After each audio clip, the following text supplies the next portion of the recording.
I'll go over those three in the presentation. Two of them we will be amending. One will be having a first reading, committee meeting on the floor, and then voting on it. So one of the ordinances that we're going to be voting on deals with PACE financing. So I want to go through, I'm going to give a quick rundown of PACE financing. The second ordinance we're going to be voting on pertains to a second TIF, and then go through what that means to the city, and then take any questions. So let's start with PACE financing. What is PACE financing? PACE financing is private financing for energy efficient improvements. It is repaid through a property tax assessment, and because it's private financing, the city does not provide a loan. We do not guarantee the loan. We do not put city dollars into the loan. If they default on the loan, we are not subject to that. We have no exposure to PACE financing. So the impact on the city is no city funds or tax dollars are at risk. The city serves strictly as a pass-through, and that is a state law. Our involvement is strictly because the state law calls for us to act as this pass-through. During the life of the PACE financing, the city will collect administrative fees. And we do that on any PACE financing we do. Those administrative fees on this PACE financing would total, over its life, roughly $400,000. TIF financing. So what is a TIF? A TIF is tax increment financing. It captures new property tax revenue from a development. Only the increase or the increase in taxes is used, not the existing tax base. This provides funding for infrastructure or project support. So on this TIF, and this TIF is different because this is a second 30-year TIF, no existing tax dollars that would be due to the schools are lost. So they will get 100% of their share of taxes on the original value and the increased value. The developer is going to use future property taxes from the increment value to cover their project costs. But no tax dollars are lost to the schools with this second 30-year TIF. During our discussions with the Hall of Fame Village, we had three main project objectives. The first was to protect city loans, safeguard the loans made to the village if it defaults or faces bankruptcy. The second objective is to create additional return on investment for the city related to the Hall of Fame Village. The third is to support their success without having any additional cost to the city of Canton. So let's talk about the city's exposure to the Hall of Fame Village. The city's total exposure to the Hall of Fame Village is $8.5 million, and that's broken up into two different loans. A $3.5 million secured loan to the Doubletree Hotel, and a $5 million unsecured infrastructure loan at Hall of Fame Village. The unsecured nature of the $5 million infrastructure loan means that it is likely at risk of being completely wiped out in the event of a bankruptcy. The term of this loan is a 20-year payback at 5% interest. So this administration, this council last year voted to increase the interest rate of one of these loans from, it was either 0 or 0.5% to 5%. But $5 million is still unsecured. So what are our requirements for, we'll start with the second 30-year TIF. So I want to really emphasize this point. The schools are exempt, and they will collect 100% of their money on the original and improved value. When we think of a 30-year TIF, we need to break it up into two pieces. First piece is estimated first 12 years of TIF revenue. Second piece is the estimated last 18 years of TIF revenue. So the first 12 years of TIF revenue, the developer will receive those first 12 years. During these 12 years, the developer will make semi-annual payments of $41,190.97 to the city. This takes into consideration the amount of money that our park system and the city itself loses when there is TIF financing or TIF done on a project. Over the first 12 years, those payments will total, estimated, $988,583.28. After year 12, and estimated after year 12, the city will receive all the TIF revenue for the remaining years. So that total estimated, and I have underlined estimated because TIFs are based on property taxes. Property taxes are based on property valuations and millage. And we are projecting far in the future. So there is unknowns to what property values will or won't be, and what millage will or won't be. But a rough estimate of that would be those last 18 years would be worth about $6 million. So by passing this TIF legislation, it will cost the city of Canton nothing and generates an estimated $7 million, again, subject to property values and millage. That $7 million estimated money is money that today, without a second, third, or fifth, the city of Canton would not be receiving. On the PACE financing, so the city of Canton will collect administration fees for being the pass-through on the PACE financing. Those administration fees will be about $427,000 over 25 years. There is a board called the ECID board. They will also receive admin fees, and those admin fees will total $850,000 over 25 years. Part of the formation of the ECID, it requires city officials to sit on that. The mayor and myself are members. It is our objective, and we have received signals that this won't be impossible to get the other $850,000 of admin fees ECID is collecting, transferred over to the city for us to use on qualified uses. So the city benefit to passing the PACE financing is pretty much guaranteed $400,000 with the possibility of generating up to $1.2 million. Key points of this: it costs the city nothing. We serve only as a pass-through. It does not increase the city debt. There is no exposure to litigation. Does not affect current or future tax collections for the city or others. So keep in mind the $5 million unsecured loan for these discussions. So on the first reading ordinance that we have in front of us, deals in allowing the mayor to enter into an agreement for a 1% resort fee. So the 1% resort fee, what does it do? It establishes a 1% resort fee charged to hotel and water park customers. Applies that 1% resort fee would be transferred to the city of Canton in the event that the Hall of Fame Village defaults on paying us back the $5 million or goes into bankruptcy. This ensures repayment of the city's $5 million unsecured debt. How does it work? Rather than being tied to the Hall of Fame Village, it is tied to the land. And this applies regardless of who owns and operates the hotel or water park. This will function as an insurance policy against bankruptcy, and it creates a dedicated revenue stream that is being pledged to paying the $5 million back to the city in the event of a default or bankruptcy. Why it matters? Because it protects the city's unsecured investment. It adds no cost to the taxpayers, and it close to guarantees at some point repayment, even in the worst case scenarios. So our path to making sure that the taxpayers are made whole. Again, our total exposure, $8.5 million at risk, $5 million unsecured, $3.5 million secured. So the $3.5 million is a secured loan with the Doubletree Hotel. The secured status offers some protections, not perfect protections, but some protections to the city in the event of a bankruptcy. By passing the PACE financing, we will collect $427,000 of admin fees and potentially up to $1.2 million of PACE admin fees.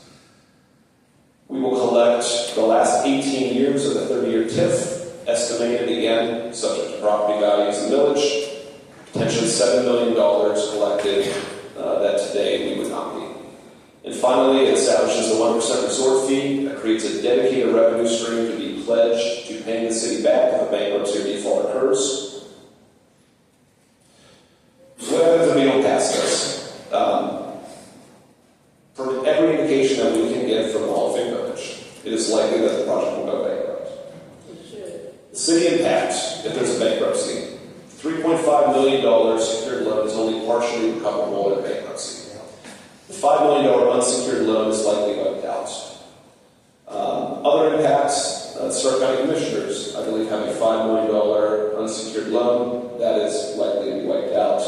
And local foundations and charities also have money in this project likely to be wiped out. If this passes, can bankruptcy at the Hall of Fame Village still happen? Yes, bankruptcy is still possible. However, the city will have a much stronger protection for the taxpayers with these provisions in place. There will be multiple paths to recoup the full $8.5 million, and it reduces risk of loss compared to doing nothing. So that is the end of my slideshow. If anybody has any questions, Bruce is on the phone. He can give answers. And Bruce, I imagine you were able to hear that. Do you have anything to add before we take some questions? No, I heard everything on that, and again, I'm open if there are any questions from anyone there. Question. Member Morris. On the hotel, that 3.5 is secured. Who's in front of us in the line, and what percentage of the 3.5 could we potentially collect? And if they don't go bankrupt, what's the interest rate on the 3.5? Bruce, did you hear that question, or do you need me to repeat it?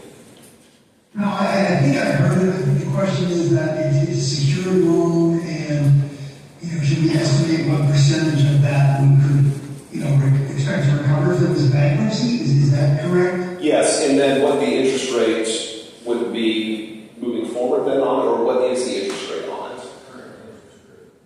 Current interest rate is 5%. But Bruce, if you can. Yeah, I can discuss on the bankruptcy piece. Even though we're secured, we are in a subordinate position, and I'm looking for the original principal balance on the first loan, and I want to say that was in the vicinity of $15 million. So at least, I don't know what the current balance is, but at least at its inception, that loan, which has the first mortgage interest, was approximately 5 times greater than our loan. So the issue really then becomes availability of funds in the event of liquidation. So I think it's fair to say that we are likely to receive partial recovery, but once again, it really depends on the value of the property at the liquidation sale, and we are setting to a significant amount. Member Morris, does that answer your question?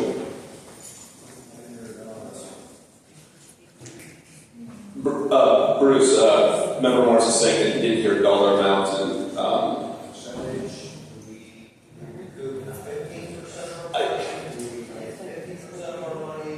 If they go belly up tomorrow and they have to sell off the hotel, all that group runs $15 million ahead of us, and we have a market value, is the property worth $12 million, and everybody loses. Do we get a percent based on the equity we put in compared to the equity they put in?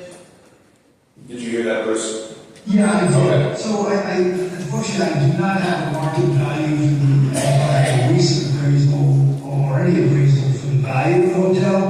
In answering the second part of your question, it is not it's not going to be a prorated split. I mean, we'll read it in the pool of creditors, but we're not necessarily going to be drawing down, 1/3 of the balance.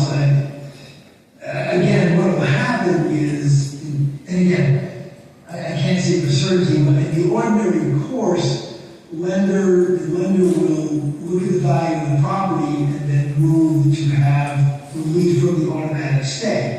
If it stayed in the bankruptcy, then we could participate pro rata, but in all likelihood, the lender will look at the value, depending upon that value, assuming there's no equity for the estate. The lender would then ask for relief. If that relief is granted, then that mortgage would be foreclosed in the ordinary course outside bankruptcy, in which case the prior lien holder, in this case, Barry, would recover first after all taxes were paid, after all court costs were paid, and then only after that lien was satisfied when we entitled to our share. I know that was kind of a convoluted answer, but the stage of the bankruptcy, we could share pro rata as a secured creditor, but the likelihood of that happening would depend upon the value of that property exceeding, let's just say, roughly $18 million. Thank you, Bruce. Any other questions that Bruce can answer? Yeah, Leader, I have a question. Yes, member Jubasis. When this loan was, at the inception of this loan, the value of the village or the assets of the village dramatically changed over the last 5-6 years. The fields, the dome, several of the other assets there at the village have been sold off. When you're estimating the market value of the village as it currently exists, what percentage is left compared to what it was at the inception of the loan? Because several parts of this have been sold to private holders. Bruce, did you hear that? I'm sorry, I did not. I apologize. At the inception of this loan, Bruce, the value of the village. Excuse me, if we can please have it quiet out there so we can get through this. The value of the village when the loan at the inception of the loan is dramatically different today because several parts of a lot of the assets there at the village have been sold off to private holders. What percentage is left today compared to what it was at the inception of that loan? Example, the dome's been sold off, the football fields have been sold off, the private entities, what's left? Bruce, what he's asking is yeah, you heard it? Yeah, I did. Okay. Well, and I guess I want to answer it this way. Again, we've got two loans from the village. The hotel loan is secured, and so the valuation of any of the properties in the Hall of Fame Village area, the dome or the student or athletic fields, is really irrelevant to our security position as it relates to the $3.5 million loan. Now, as it relates to the $5 million loan, we are unsecured, so we would then fall in a pool of all other unsecured creditors. The value of the property in the village is relevant to that because you have to look at what liquidated values would be, and so certainly disposition of those properties reduces the value, reduces the property available to the debtor in trying to satisfy its debts. But it really doesn't have any relevance to the hotel loan, which is secured. And again, the only relevance is, when we was going unsecured approved for the $5 million loan, and presumably what happened was, a large portion of the revenue from those sales is either utilized to pay existing debt or operating expenses. And so, again, reduction in the value of the real estate just hurts our ability to collect as an unsecured creditor. Okay. Any other questions? Yeah, I have one. Yes. Member Secretary. What is their total debt right now with the village? Bruce, did you hear that? Question was I think it was with the total debt. Yeah, the total. I don't have that information. And I think with the going from public to private, that is something that is in flux. So, any other questions? Yes, got a question. Yes, Member Morris. So, we may not pay much attention to something I don't really care about, which is the Hall of Fame. The dome and the student fields were sold off. Does that property still fall under this TIF? Since it was in that TIF area, and then they turned around and they sold off the property to pay off their debts, does that property still sit in the TIF? And who's collecting the TDD on that one? So yes, it would still sit within the TIF, and Bruce, jump in if I say anything incorrect, it does still sit within the TIF. Remember, Marsh, you asked about the TDD revenue, correct? The TDD revenue from those? That TDD revenue would flow based on the, I believe it's the Operations and Maintenance and Development Agreement, so it flows to Hall of Fame Village. Any other questions? Mayor, anything to add to this before we close it? A few remarks. Myself and the majority leader have thoroughly tried everything we can to protect the city. And when I say this, when you think about the agreements that were in place prior to myself getting here, I wanted the majority leader to take the lead on this, in which we talked about this when, frankly, first when we had our meeting before council. I want to make sure that nobody's in a vacuum and everybody is fully aware. But one thing that I want to be very clear is, I don't work for the village. I work for the taxpayer of the city. Okay, all right. If there's any more outbursts, and this is the one warning. One more interruption, one more outburst, and we ask to leave. I want to make that very clear. This is public speech. Sir, if you do not stop, I'm going to have to ask you to leave. Freedom of speech. I'm going to have to ask you to leave if you do not stop. Mayor, please continue. So, having said that I want to make sure that the $8.5 million that the city agreed with the village, I want to make sure that we have a path to get our money back, and that is the bottom line. When you think about what you can do with $8.5 million, we're going after 2 neighborhoods this year, picking 2 neighborhoods next year. We could do 7 neighborhoods with that 8.5. We could build 2 new fire stations with that 8.5 million. We could do a lot of good in the city. But it's no different than the conversations we had about Hercules. That moving forward, we need to make sure that whatever the city does, it helps individuals with economic development. If the city's going to get their investment moving, if the city's going to make the investment, the city's going to make sure that they're going to get their return on their investment. And this is just one step. And I also want to be very clear, right?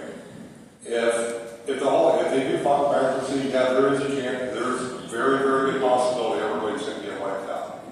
But if they can't build it, and they can be successful, that gives us a path to get our money back. But there's going to be more than just tonight the Hall of Fame Village coming back to council.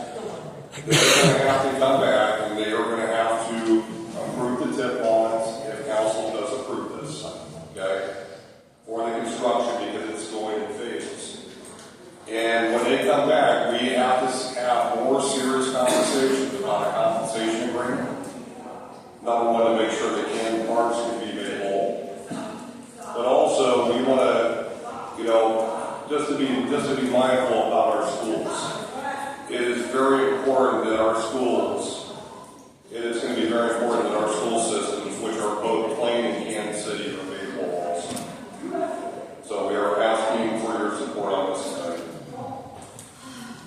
Okay, is there any other questions anyone has? If not, we will conclude this and then we'll get started. Everybody good? Bruce, I appreciate you being on the call. Thank you very much. My pleasure. Thank you all. Thank you, Bruce. Thank you. Thank you. Okay, we're going to get started here. Once we get the clerk and everyone back in here. Thank you.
nothing's being done. We're tired.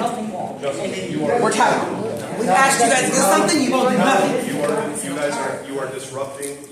You are trying to calm the situation down. Nothing's changing. People are homeless. Calm the situation down. She escalated, brother. No, she escalated the situation.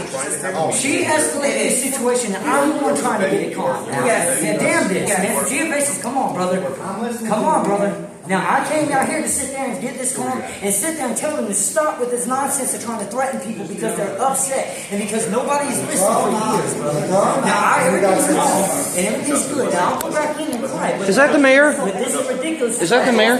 I'm trying to sit there and be the He just tried to shut down Canton Hall of Fame the other day. He tried to silence free speech. You tried to shut down Canton Hall of Fame. Who did? You.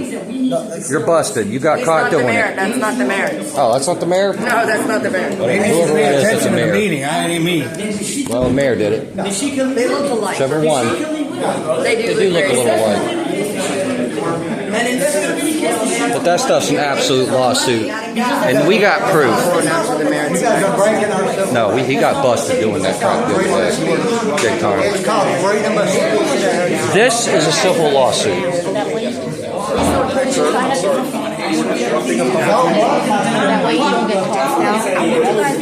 You know, I'm letting you speak. I have the right to not there. I don't know. I'm not going to help you out with this fucking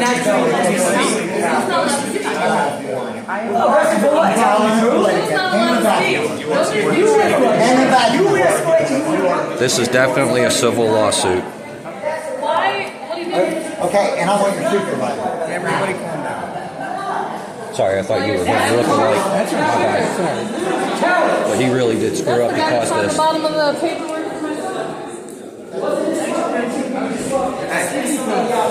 The mayor is sitting next to Jason Lewis. See the guy with the red tie? I appreciate you. Because I got that. Jason Lewis is the ball director. You were just speaking.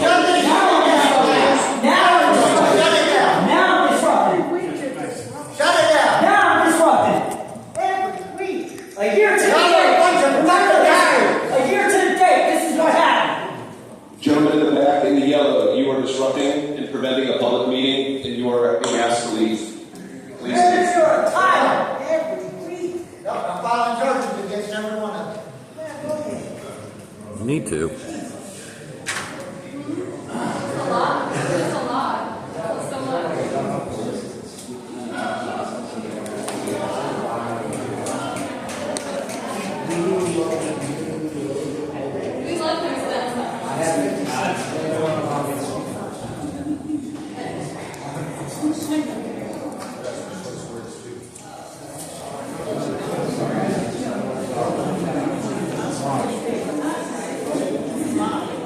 Just want to make sure.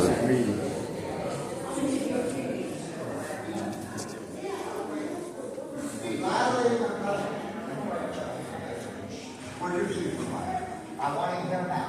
And I'm the one that came out to sit there and talk to you. Who came out to sit there and escalate? Because it sure as hell wasn't me, man. Come on, man. Protecting the fucking city officials because of me. No, let's be real. Who escalated that situation, man? Who escalated that situation? No, speak it loud and tell the fucking time. Who escalated that situation? Are they telling you to leave, Justin? Yes, they're making me leave. They're refusing my right to speak.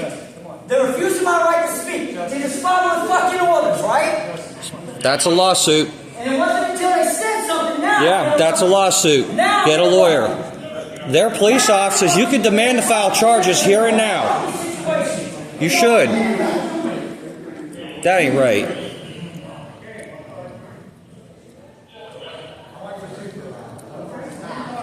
That ain't right.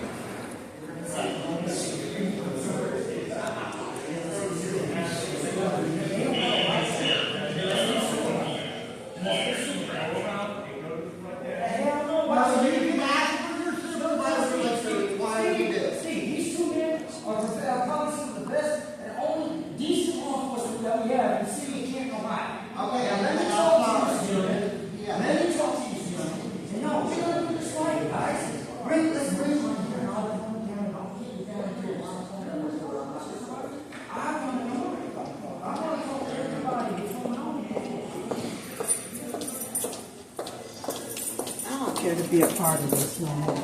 I don't blame you. Mr.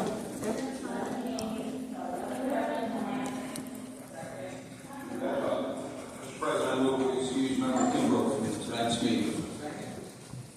If we can add in President Bates also, please. Yes, and also President Bates Allard from tonight's meeting. It's been moved and seconded to excuse Member Kimbrough and President Bates Allard from this evening's meeting. Are there any remarks? Hearing none, roll call, please, Madam Clerk. Muriel. Aye. Babcock. Aye. Geovasis. Aye. Crystal Smith. Aye. Maley. Aye. Kimbrough. Scaglione. Aye. Chris Smith. Aye. Fisher. Aye. Cooks. Aye. Sacco. Aye. Morris. Aye. 11 yeas, Mr. President. The motion carries. Member Kimbrough and President Bates Allard are excused from this evening's meeting. Tonight's invocation will be given by Ward 9 Councilmember Frank Morris. You can please stand or remain standing for the Pledge of Allegiance. Please bow your heads. Heavenly Father, as we come together this evening, we ask for your blessing. We ask you, Lord, to grant us the ability to avoid being a part of the hate and division that is spreading through our country. Bless us with courage to embrace change, promote unity, and respect others' opinions. Remind us, Lord, that you and you alone are the only one who will judge us, and it is not for us to judge others. In Jesus' name we pray. Amen. Amen.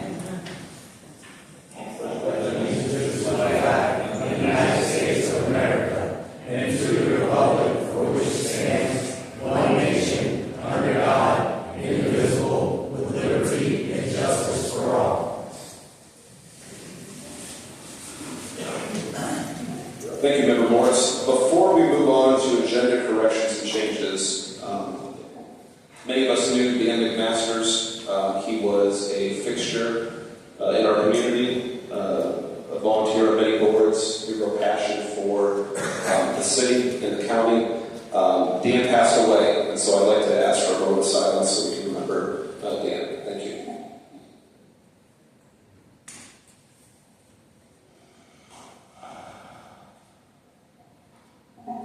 Thank you.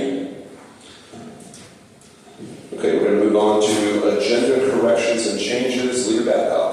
Mr. President, I move we suspend Rule 22A to add second reading to ordinances number 12 through number 18 to receive these agenda. Second. It's been moved and seconded to add second readings to ordinances 12 through number 18 to this evening's agenda. Are there any remarks? Hearing none, roll call vote, please, Madam Clerk. Muriel. Aye. Babcock. Aye. Geovasis. Aye. Crystal Smith. Aye. Maley. Aye. Scaglione. Aye. Chris Smith. Fisher. Cooks. Aye. Sacco. Aye. Morris. 11 yeas, Mr. President. The motion carries and ordinances 12 through 18 are a legal part of our agenda. We are now under public hearings, and we have two for this evening. Madam Clerk, will you please begin with public hearing number 1? An ordinance authorizing Canton to annex the territory known as the Whipple Avenue Southwest Number 1, 2024 annexation area, containing approximately 1.634 acres, more or less, assigning said territory to Ward 3 of the city, zoning said territory as B3 Shopping Center District and R1A Single Family Residential District, and declaring the same to be an emergency. Is there anyone in the audience wishing to speak for or against this ordinance? Please come forward. I must repeat, is there anyone in the audience wishing to speak for or against this ordinance? Seeing none come forward, the chair declares this public hearing over. The matter now rests against the council. The ordinance will fall later this evening. Public hearing number 2, Madam Clerk. An ordinance authorizing Canton to annex the territory known as the Whipple Avenue Southwest Number 2, 2024 annexation area, containing approximately 0.0172 acre, more or less, assigning said territory to Ward 3 of the city, zoning said territory as R1A Single Family Residential District, and declaring the same to be an emergency. Is there anyone in the audience wishing to speak for or against this ordinance? Please come forward. I must repeat, is there anyone in the audience against this ordinance, please come forward. I'd like to speak. Is this pertaining to the public hearing? Yeah, I would think so. Okay, please give your name, your address. Name is David Carestas, 626 Walnut Ave. I think it pertains to what I would believe that you're taking property, more property, and enlarging your city when I'm looking at places that, need mowed. I'm talking to people at the YWCA that talk about mold outside the window where people are throwing urine and they live there, well, they have nowhere else to go, but it's filthy. I think that instead of broadening your horizons, you should step back and take care of what we got already. And I also think that instead of running people around, I see a lot that going over here on Seneca, I know it for you. Okay, so don't get out of your ordinance of 551 over 8 inches. I don't know why you can't make a place for the homeless, drop off some places for them to go to the bathroom, and kind of put them in one area where you can kind of house them and make them take care of themselves, take care of the area, and quit letting them run all over and urinate on churches and other things before you spend more money elsewhere. Thank you. Thank you. Is there anyone else wishing to speak for or against this ordinance?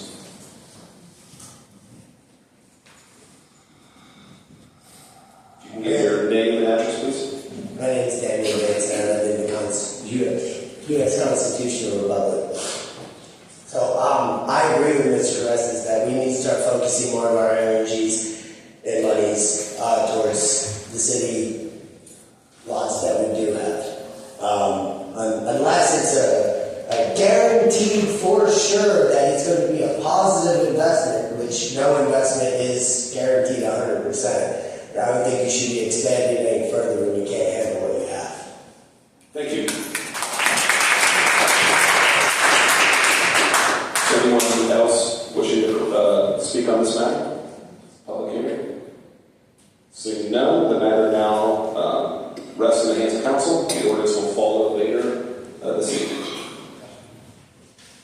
We are now under old business. There's no old business. We are now under public speaks. We have 22 speakers this evening.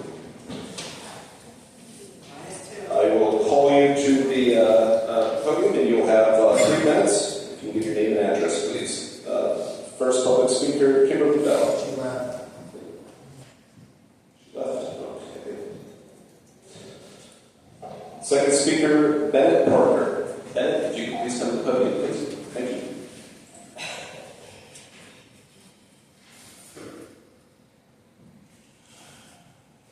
My name is Bennett Parker. I'm an Indigenous person and I'm unhoused in Canton, Ohio. 2 weeks ago, I stood here and spoke against the Canton ban.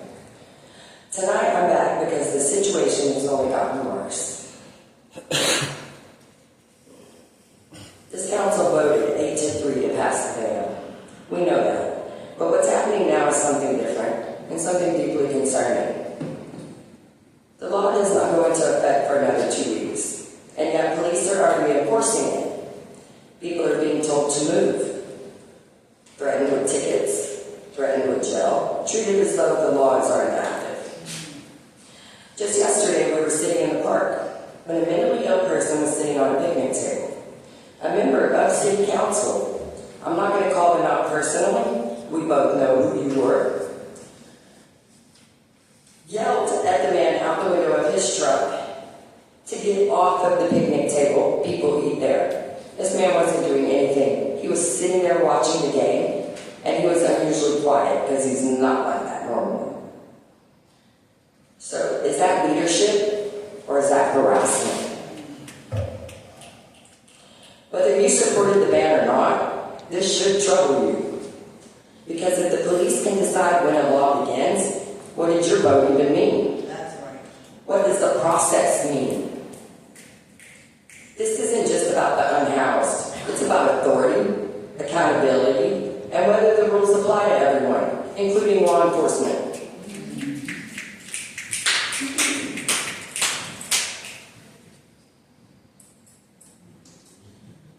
So, when we left this chamber after speaking 2 weeks ago, mental health workers were waiting outside of that door for us.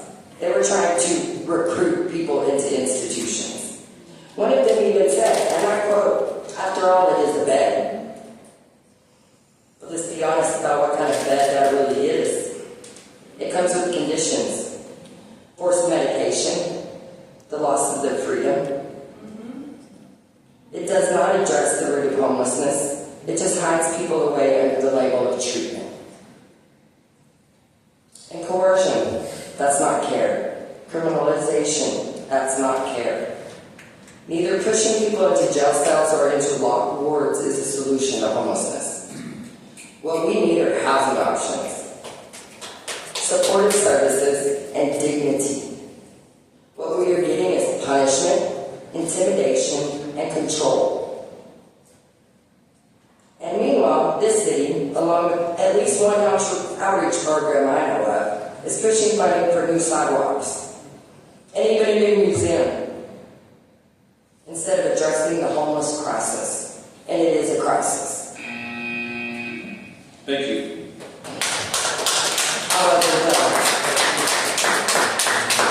Our next speaker is Tiffany Robertson. Tiffany? Thank you. Next speaker is David Crestus. David? You give your name and address. You have 3 minutes. David Crestus, 626 Walnut Avenue. I've been over at the Martin Luther King Church at 701 Walnut, pressure washing and cleaning up poop and needles and whatnot. For me, I don't know how the thing ever got rented to the pastor in the first place, but that's beyond me. But Mr. Mayor, I see you go down and spray all the weeds and everything and try to take care of the city. I come up with the idea, if you went down the pressure washed all the dirt and weeds out of everything, you wouldn't have to keep doing it. It would be something that would be lower maintenance. And then I noticed that you give out roofing and siding monies and ADA grants and things of that nature. I'm thinking you should give money for pressure washing, YWCA, and all the mold and urine and all the stuff all over the side of the building for the women that have nowhere else to go. That's just a program I thought would be a good idea. And then on top of that, I want to talk to the safety director over here. Let you know that John Gregory Duck has left the McKinley Hospital, and he's now residing at 1316 4th Street, Northeast, Canton, Ohio, 40702. On the back porch again, were you told not to go? Were you told the lady if he did that or if she gained an apartment, you were going to press charges? Well, let's see you press charges. And then I want to let you know at 1832 Gatsby's Pub, when I watched Westmar Construction build that back in 2006, the 88 ramp was about 32 degrees. It's about 30 degrees off. There were no permits. So you have an unsafe 88 ramp out there. I want to let you know about that as well. There's a lot of other things going on now. But Mr. Mayor, I think if you went around and pressure washed some of these churches, took out the bushes, vines, did a little yard work, the city would look more like Jackson Township. Instead of a haunted house, the church looks like God lives there. Thank you. Thank you, David. Next up, we have Roger Gates. Roger, you can come forward, your name and address. You have 3 minutes.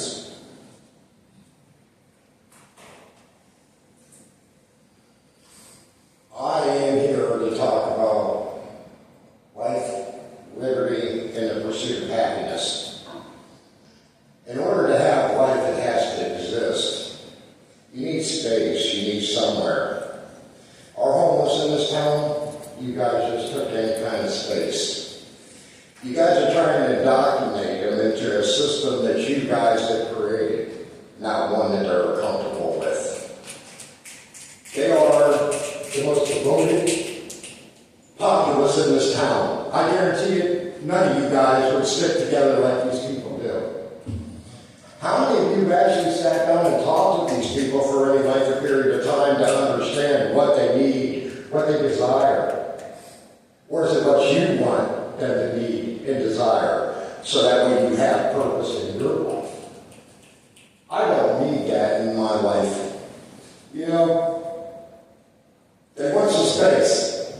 What space are you giving them? What choice are you giving them? What option? The refuge of hope? The refuge of hope?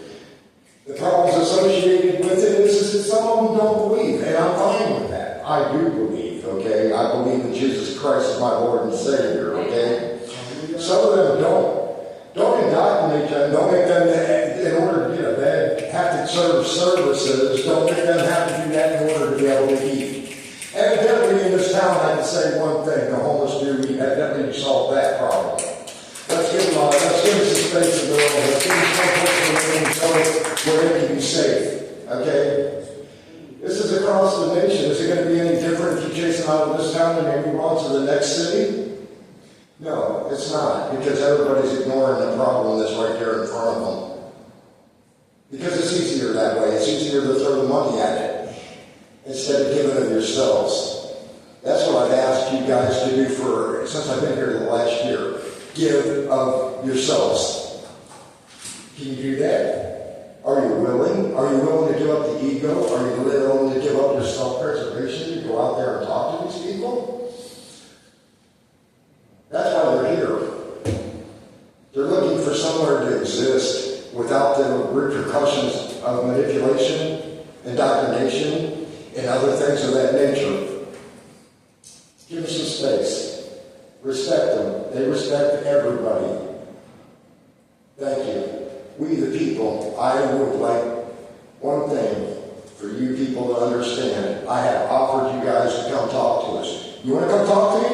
I'm probably one of the most sociable people you want to know. You want to know my ideas? Come talk to me. Some people listen to some of my ideas and they failed. Do you know why they failed? Because they tried to make it their own. It isn't their own.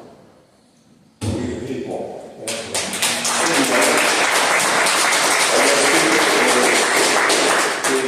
Daniel, you come to the microphone, give your name and address. You have 3 minutes. My name is Daniel Gates, and I live in the United States Constitutional Republic. My father has taught me in life, for every action there is a reaction, creating a turmoil of cause and effect. So today I'd like to talk about cause and effect. So right now currently there's EPA violations going on over at the Coleman building on 13th Street. They're tied into your guys' fire hydrant, which is allowing them to do them EPA violations and allowing the concrete to run down the street. You know, we have a waterway there. I got in trouble one time for talking about God's water. I'm going to talk about it again today. All right, that watershed, where all of that has the potential to contaminate the water, is now can be headed down into the Minnesota Creek and then into the Muskegon watershed, which we are supposed to protect our watersheds, and the farmers have also been totally stripped of the rights of these watersheds and protected wetlands. But yet you guys do not see a problem to immediately fix this. Mr. G. I appreciate talking with you today about these things that are going down over there. I look forward to seeing your report on everything, so that way we can get that information out to everybody. Now, another thing of cause and effect. Now, the man that ended up killing the man in the homeless encampment, I actually knew him, and there's a whole cause and effects from this, that now I can see a problem here. So, a while ago, I actually had a video on Facebook, I'll resurface it if I can, of me and my father actually stopping the health department from illegally seizing his property within the fence line. And then they brought the police out there. The police were not called out there. They were brought out there. Then, so that the whole cleanup, which what I saw coming out of that cleanup was all useful things such as lawnmowers, motor parts, all things that this man used to make a living, to pay his rent and survive and not be homeless. His mother had a heart condition. These people are closely related to me through marriage. I do not condone his behavior of what happened out there, because nothing tragic should happen like that, but unfortunately it does. But like I said, cause and effect. He would have been out there if they would have never been violating that man's rights and taking his stuff and bringing the police to the home to do so and intimidate him. In a totalitarian and authoritarian system that you have going on with your health department that doesn't require warrants. Come on, it's a government entity. It's a warrantless search and seizure. Where's the warrant? He became homeless. His mother became homeless. He traveled around finding a home for his mother because she needed power for her life vest. But he remained homeless because he needed to provide for his elderly mother. Deo Patri Amicis. God bless. Thank you, David. Our next speaker is Rose, and I'm sorry if I pronounced this last name wrong. Rose Rio.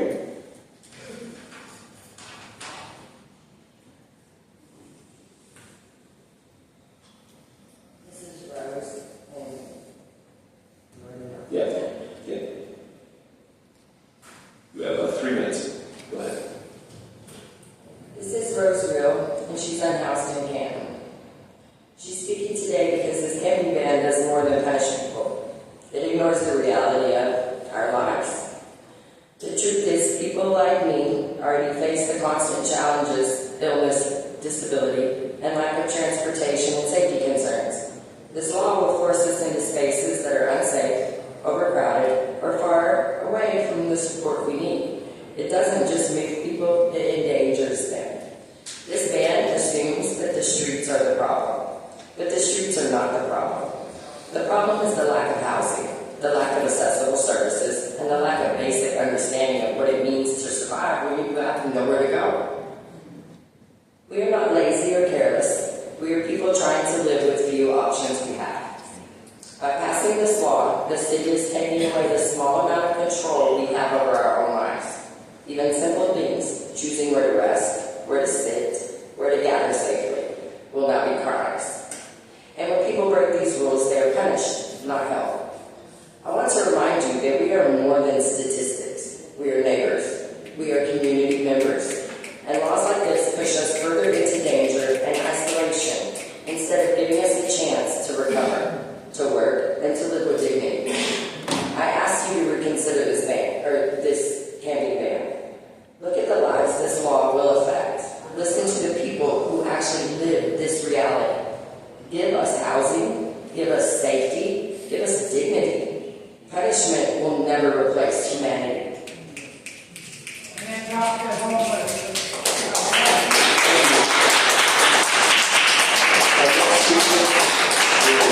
Leon Reisek. Leon, you come to the podium, your name and address. You'll have 3 minutes. Leon Reisek, and I am homeless.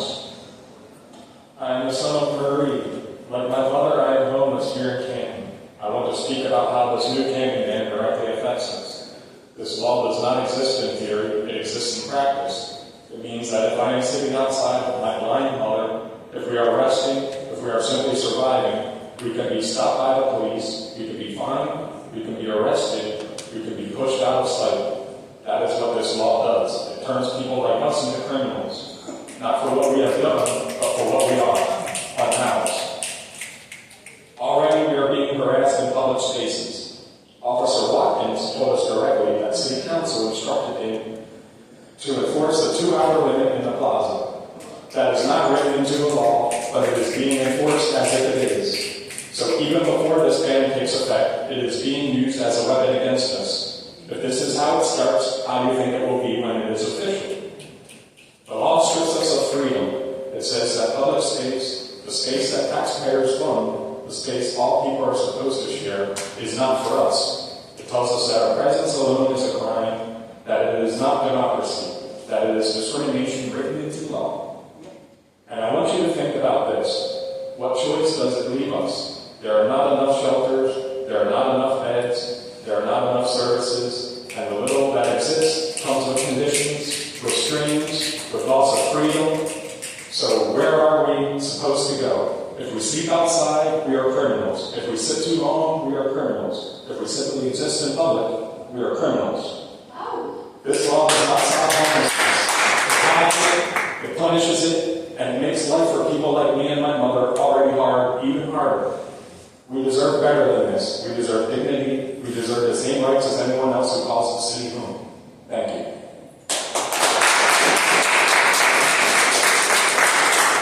Our next speaker is Marie Bryson. Marie, you can come to the podium.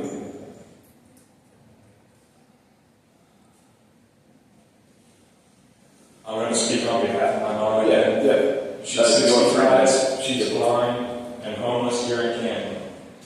2 weeks ago, after I spoke in this room, I was singled out by a mental health worker waiting outside the door. They told me I should go into an institution because, in their word, it's a bed. But that is not compassion, that is control. A bed with conditions, a bed with no freedom, a bed with forced medication I may not even need, that is not what I need, and it is not what anyone deserves. I have lived a long life, I have worked, I have paid my taxes, and now in my old age I find myself without a home. That does not make me less human. It does not mean I should be hidden away or treated like a problem. And now, even when I try to sit in the plaza, just to enjoy the sun, we are harassed. Officer Watkins told us that City Council instructed him to say, we can only stay there for 2 hours. 2 hours in a public place? How is that fair? The plaza belongs to everyone. It should not be off limits to people just because we are unhoused. Where are we supposed to go? If we cannot sit in the sun, if we cannot rest in the park, if we cannot be in a public place without fear of being moved along, then what freedom do we have? This camping ban does not protect people like me. It criminalizes us. It tells us that instead of offering housing, instead of offering real solutions, the city will offer punishment and harassment. And I ask you, if you were 65, blind and homeless, would you want your city to treat you this way? I stand here today because I want you to know I am not invisible. We are not invisible. We will not be pushed out of sight into jails or institutions just so the city can pretend the problem is solved. We deserve dignity, we deserve respect, we deserve homes, not bans, not harassment, not time limits on public space.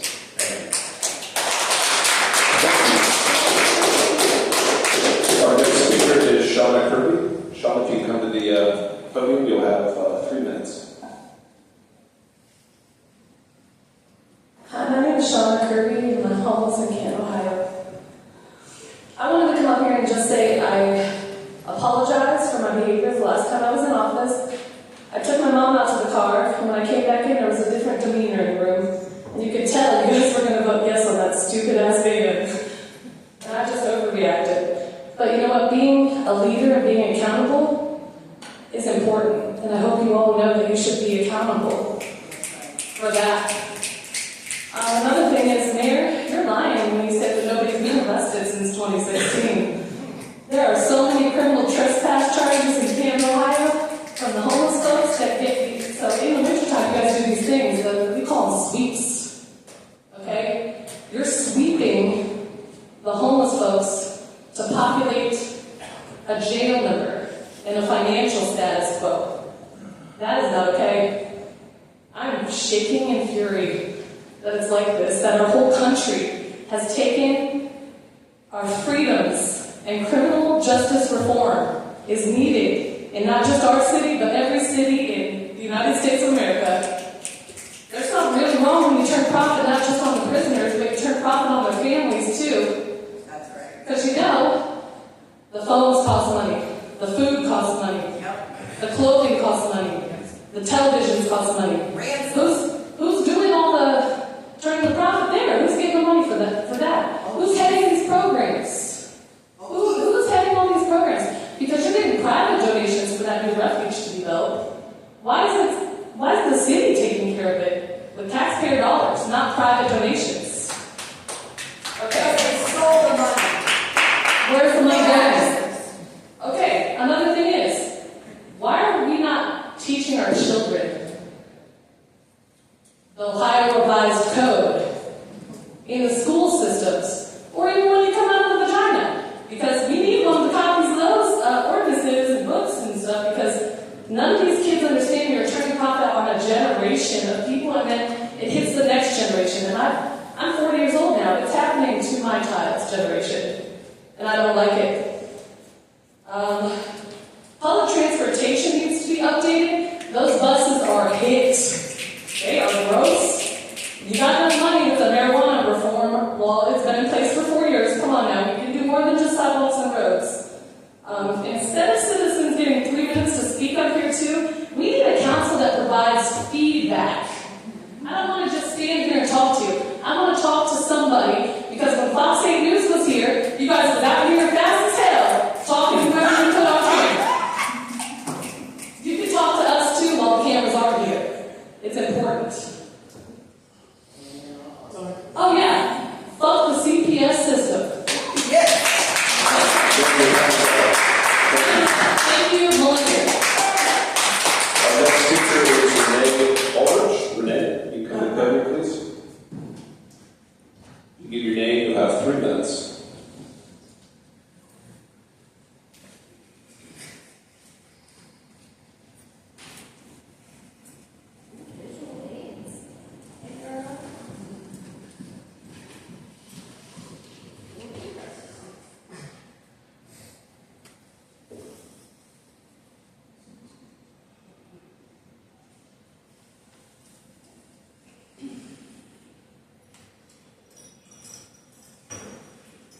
Ma'am, if you could give your name, please. Renee Aldrich. Thank you. You have 3 minutes.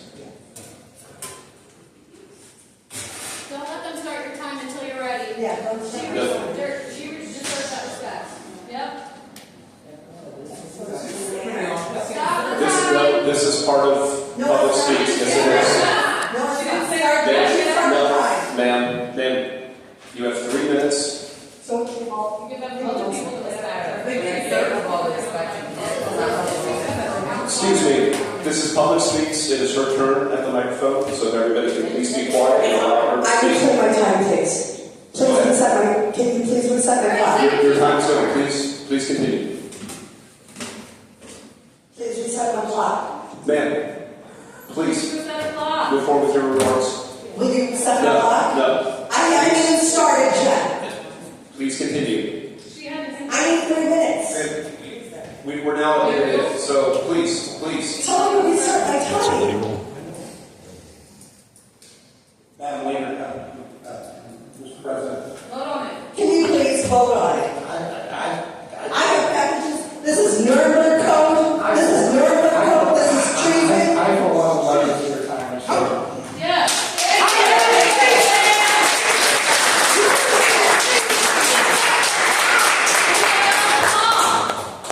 What I'm going through. You already kicked other people out. We got more time. Okay. So we start. So who's here? Ma'am, we're going to start your time over. Okay. Start now. Start talking now. Renee Ulrich, formerly of 1437 Ferndale Road, agent provocateur, codename Boogie Trap. And today I'm here to tell you checkmate. Checkmate means the king is useless, or the emperor wears no clothes. The president of the corporation just announced that all their vaccines for children cause autism.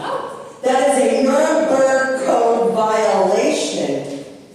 Just like baby Rowan in Jackson Township that was targeted by Pfizer and Moderna for experimental human experimentation. I've already given the mayor, the madam president, the safety director, and the law director page 145 from my published book, From Steel Toes to Stilettos, that is the United States Holocaust Memorial Museum's own definition of which COVID exactly fits.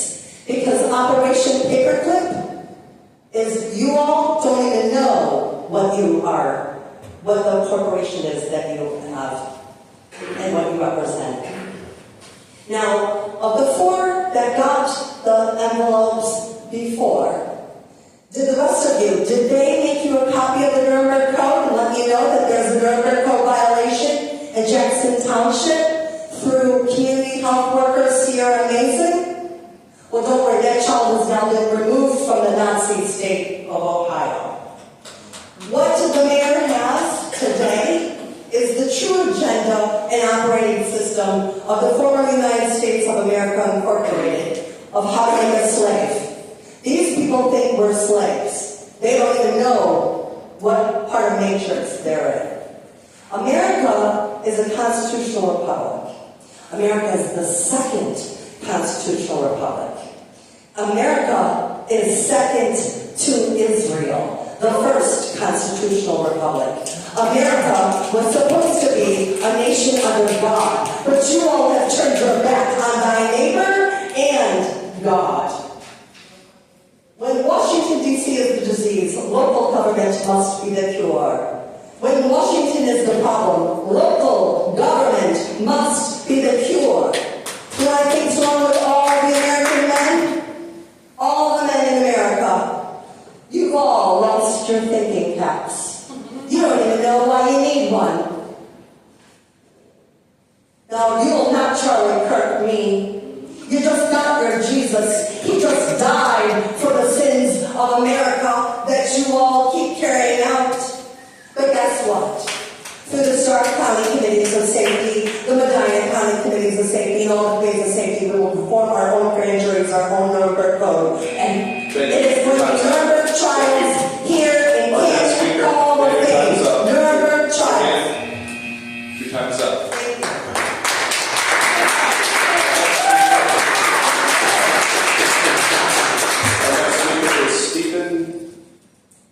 I'm going to pronounce your last name wrong, I'm sorry. Omstuds. He's the one who got kicked out. Okay.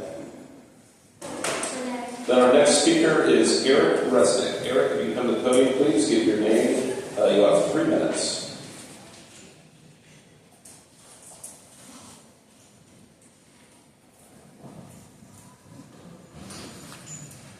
Eric Resnick, 1828 Grace Avenue Northeast. And I'd first like to say, Mr. President, that I stand in complete solidarity with all of these unhoused folks who come and speak to you every week. And I also hope that awful, cruel ordinance that you passed 2 weeks ago is repealed soon in one way or another. Yes. So, I came to talk to you about the TIF, actually, and fortunately, your presentation answered some of my questions, and Member Geovasis and Member Morris, I think, asked many of the right questions.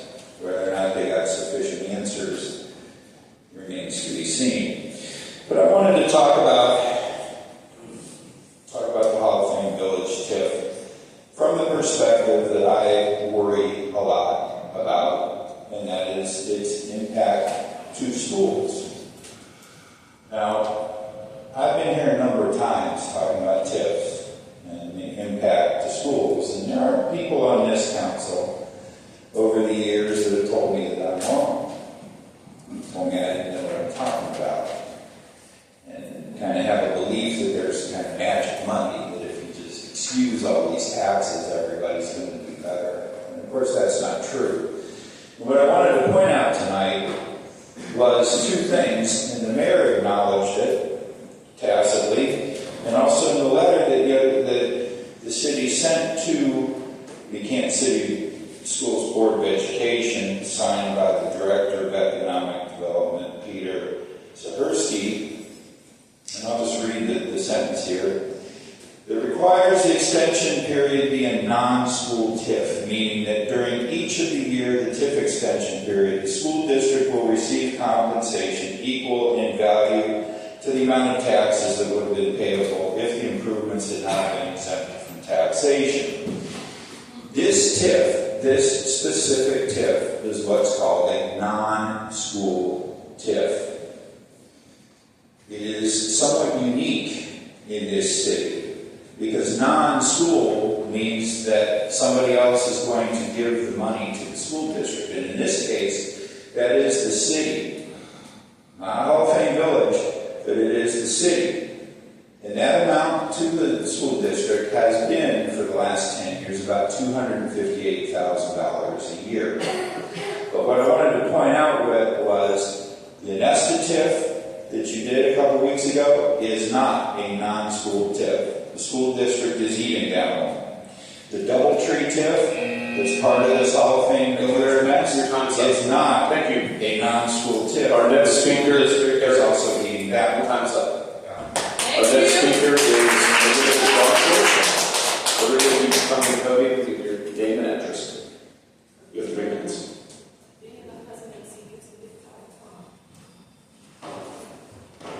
Lorna Johnson, 4613 13th Street. I meant to bring that up last week. It was my letter to the editor about the camping ban of the repository, but I remembered it this time. So just real quick, in the prayer that was delivered, well, first of all, it's interesting that there's no separation of church and state. And if you wanted to make sure they were separate, we would have multiple types of religious prayers. And I've only noticed one kind. But in that prayer, it talked about like healing the divide. The problem isn't left versus right. There's left and right in this room. There is left and right in this room. The day the camping ban was passed, and we were all in community and solidarity with each other. The divide is up versus down. Y'all, because of your position, you're on that up, right? And that's where the divide is. And I do want to just say right now that if you're really trying to get rid of that divide, you know what's in your heart. Okay, you don't know what's in your heart, speaking generally. I also want to say that what I say is not meant to guilt or shame. That is a tool of the oppressor. I don't do that. If you feel shame, that's on you, but I encourage you instead to just sit with discomfort, because that's where growth is. I also just want to mention that when we hear outbursts, when we hear emotions, that's an appropriate response to feelings of dehumanization. I know we talk about decorum, but that's where that divide is, right? No one's perfect. I mess up all the time. All the time, I mess up.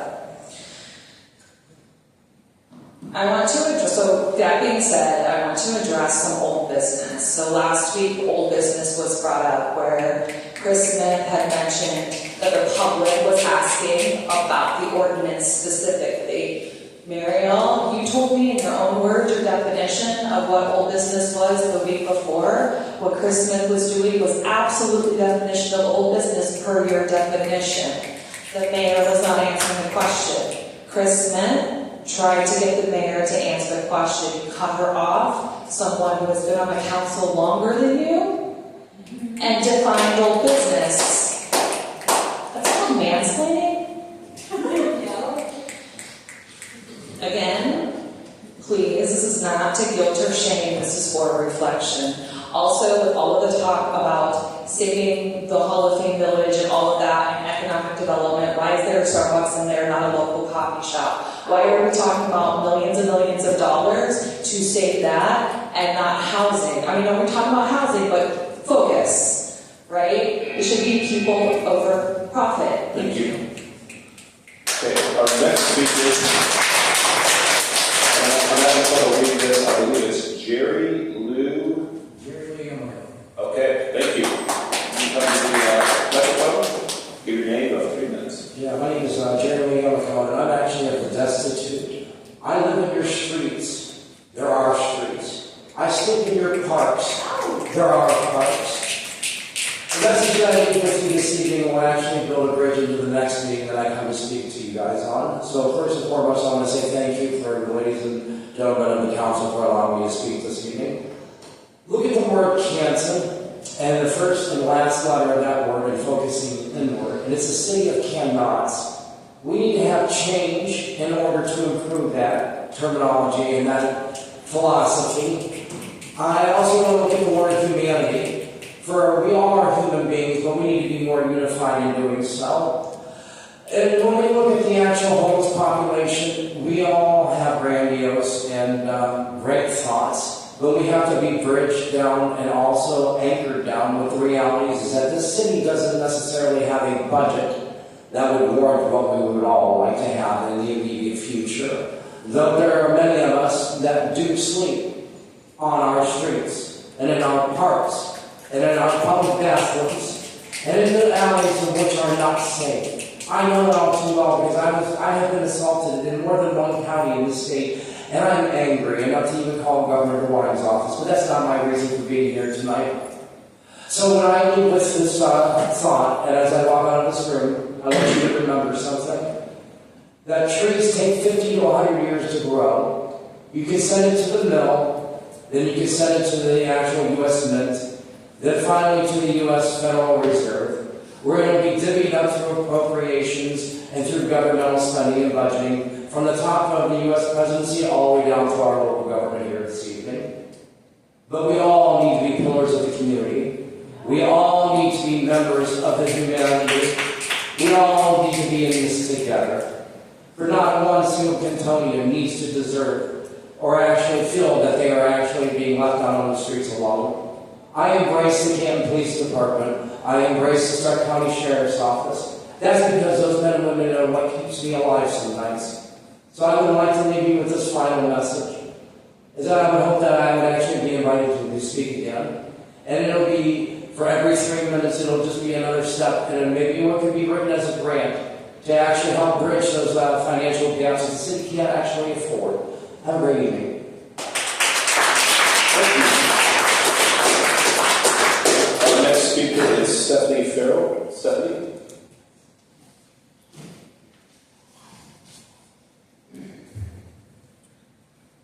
You give your name, about 3 minutes. Yes, my name is Stephanie Farrell, and I live in God's country. We meet again. I never back down, but that's what y'all thought. I came to speak even louder. I looked at the dead woman's eyes, just as I look in all your eyes, as I did his.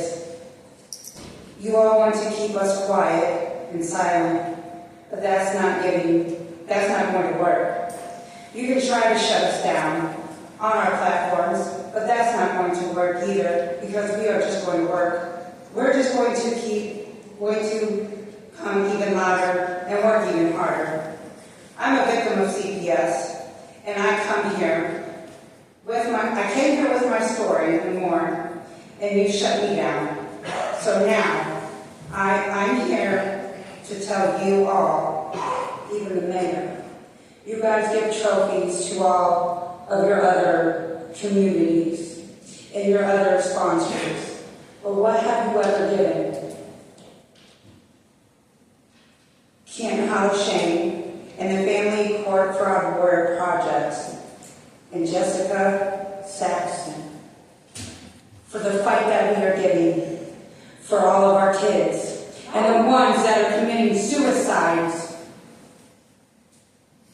because we are standing here fighting for our kids.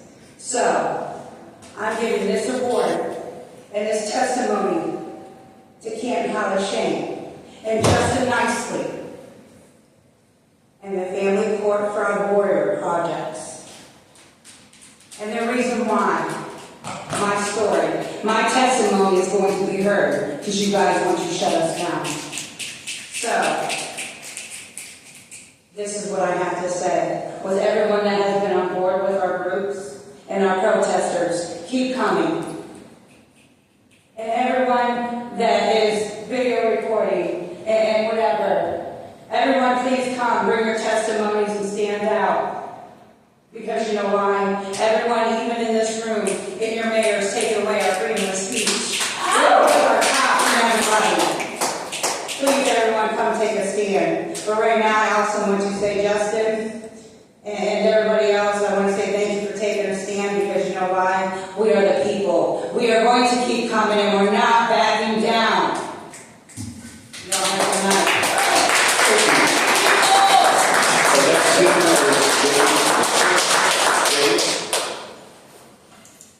If you come to the podium,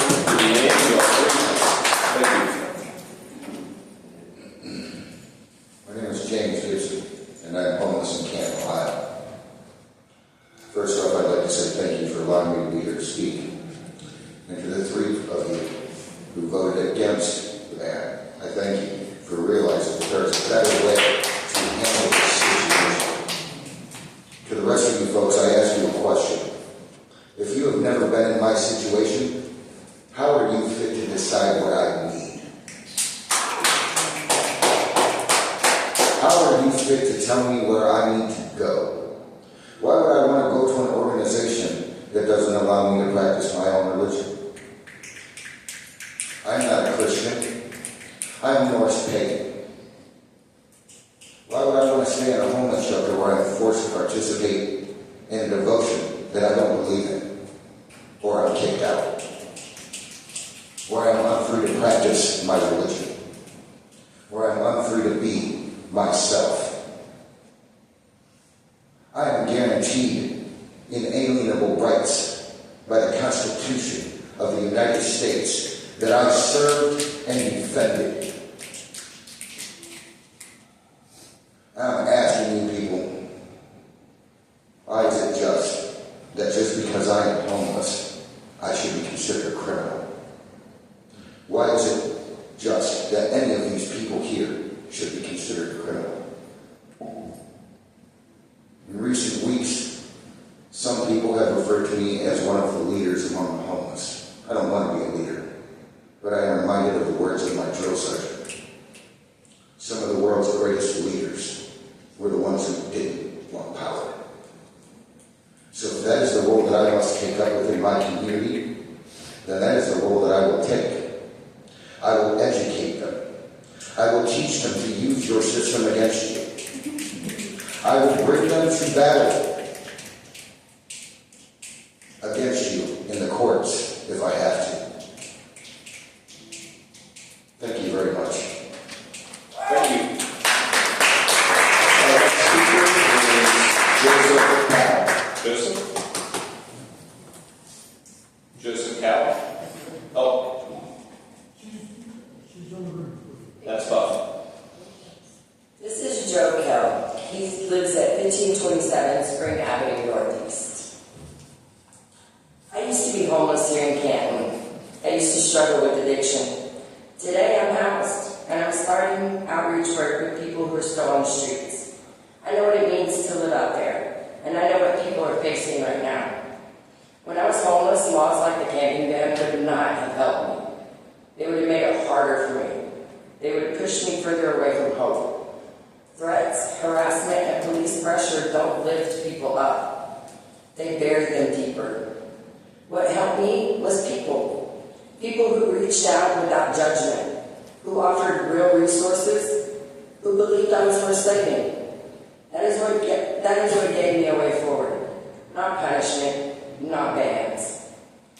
The truth is, this law doesn't even start for 2 more weeks. But already people are being harassed in public spaces. Police are telling unhoused people to move along, as if the law has already begun.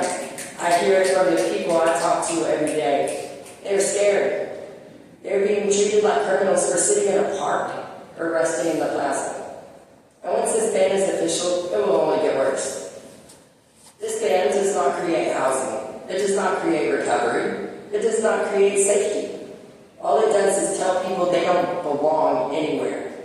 And when you tell someone that, you take away every safe space they have left. And you make it almost impossible for them to believe in a change. I am standing here as proof that people can recover. They can get housed. They can turn their lives around. But I didn't get here through laws that pushed me down. I got here through compassion, through resources, through people who believed in me.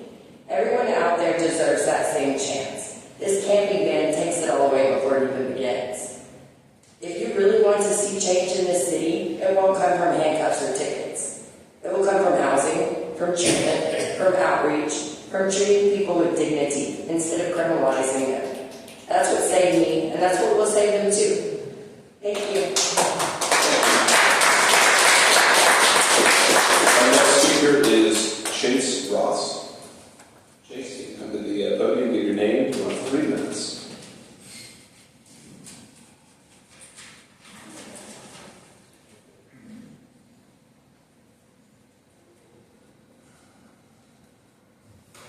Good evening, council. This is my first time speaking and I'm writing it out personally. So I first want to say that my personal views, due to my experiences, are not a reflection of my organization, Jason Hope House. If you guys don't know what I'm talking about, I know a few of you up there that do. Please do your research. My organization is not a reflection of my personal experiences. Thank you. Secondly, I read an article that said the city is acquiring the Bricks building. Now, I'm not sure if you guys are aware of what we're trying to do here, but we need a building. The state is ready to give us our license in January, and we still need a building. The second part of that is they've also approved us to begin working on a drop-in shelter for kids 14 to 17. Now, our independent living center is focused on 16 to 18. I'm not very good at math, but I feel like we're filling a gap here. One thing I did here last week when people were speaking was that most of them came from the system. So I feel like if we have something here in Ohio, because we are the first, then maybe we might be able to address our homeless issue.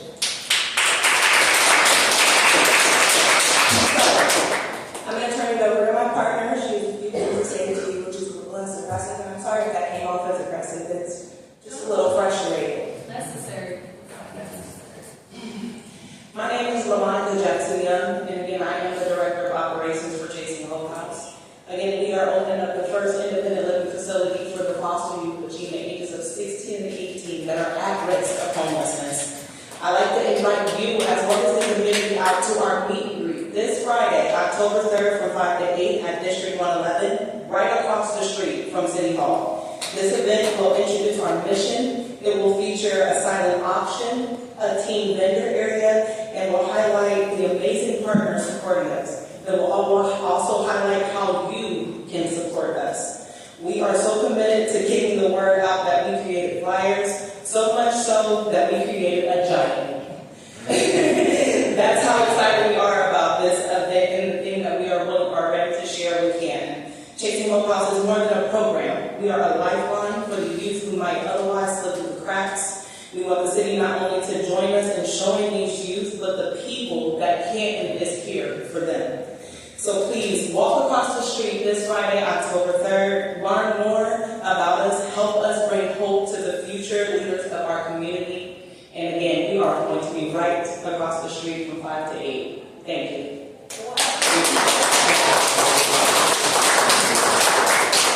Our next speaker is Liz O'Hara. You can come to the podium with your name. You have 3 minutes. My name is Liz O'Hara. I live at 249 East Wilson. I call upon the forces aligned with sovereignty and truth. Lord, again, I stand at my shoulder. Let your gaze be my gaze, pierce the veil of their complicity. Let them see their futures they are choosing.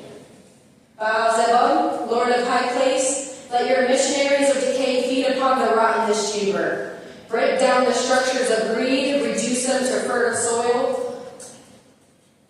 from which justice can grow. Ancestors of this land and the star nations who witness all, I call upon you to this chamber. See what is done here. Support the people's voices. Weave our will into reality. By the old powers and the new, may this council's corruption decay, and may the people's sovereignty be reborn.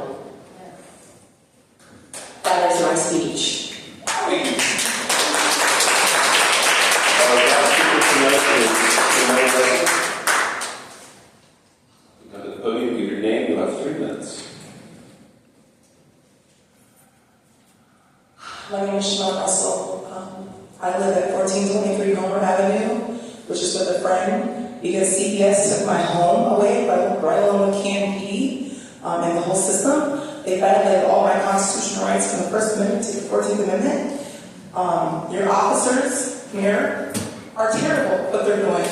I'm a mother, and all I wanted was my children home. I should have ever had been violated. I barely can walk. I'm a home health aide. This is wrong.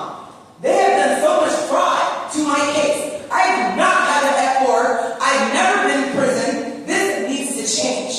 They have done nothing but destroy things. There's a mother that has been fighting for her children, and she's dead now. Mariah Colombo, she's dead.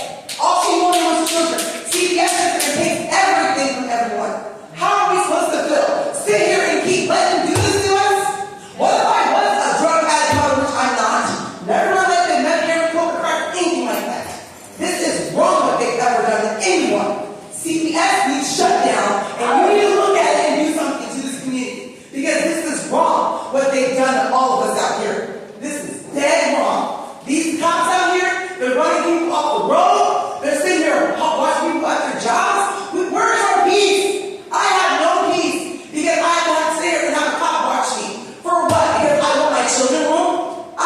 am to give up for anyone, for my children. My children, everyone's children.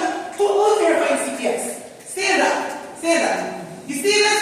Fraud. I have all my evidence, and I will take CPS system down for everything they've done to me and my children and my mother. My mother's car accident was in my evidence. She had nothing to do with my children. This is dead wrong. I don't care if anyone in here judges me, whatever. But this is wrong. These children out here, there's 800 children missing right now because CPS is doing so much fraud and killing parents and grandparents and letting children get killed in the system, letting children get molested. My child has been molested so many times in my evidence. I am so done with this system, what they've done to me, okay? Your officer, Detective Shackles, he is corrupt and he's killing people. He is in my police report, which my police report is not just my crash report. This is not right. What has been going on? They have gone from the First Amendment to the 14th Amendment, taking you out your home for fraud, taking your money, donating your wages. What is going on? What are you going to do with this community? Is it ever going to change? Or are we going to keep just being aggravated with our life? Don't know what to do? No, I don't think so. This is like Mississippi burn, what they've done to my leg. I barely can walk because of CPS. Stark County CPS needs shut down. This is why parents can't get their kids home, because they do so much fraud. Thank you.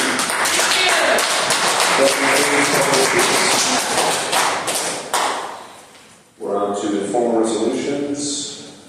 We have none for this evening. We are now under communications. Let the journal show that all communications are received as read. We are now under first reading ordinances. We're now under ordinances and formal resolutions for the first reading. Madam Clerk, would you please begin with ordinance number 9? An ordinance repealing Chapter 789, medical marijuana entities, and 790, adult use cannabis control, of Part 7 Business Regulation Code of the Codified Ordinances of the City of Canton, referred to Judiciary. Number 10, an ordinance authorizing the mayor or director of public service to enter into a pledge and security agreement, declaration, and all other necessary agreements for security interest regarding the $5 million loan to Hall of Fame Resort and Entertainment Company, and declaring the same to be an emergency. Refer to finance. Number 11, an ordinance amending appropriation ordinance number 55, 2025, and declaring the same to be an emergency. Refer to finance. Mr. President.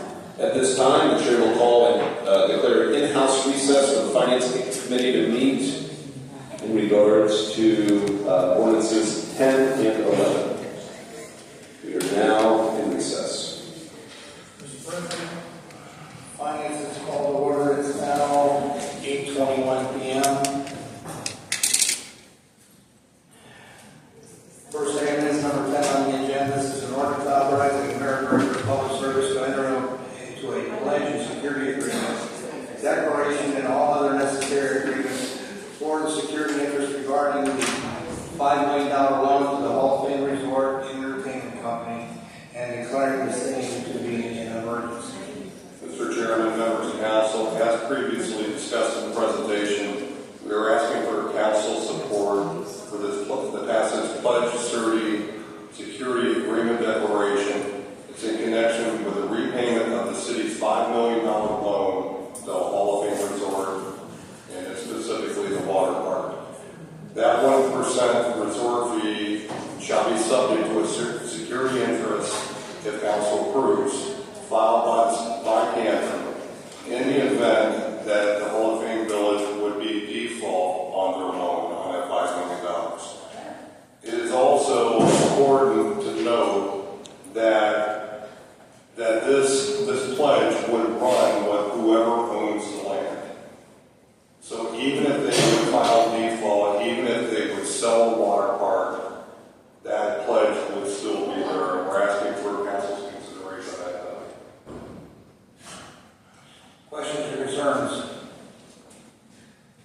Those member Morris is not.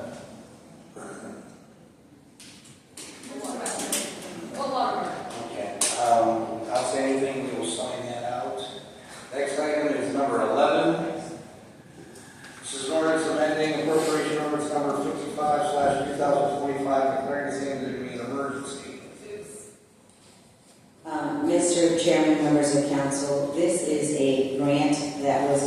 to the Canton Police Department. It's a traffic safety grant through the Ohio Traffic Safety Office.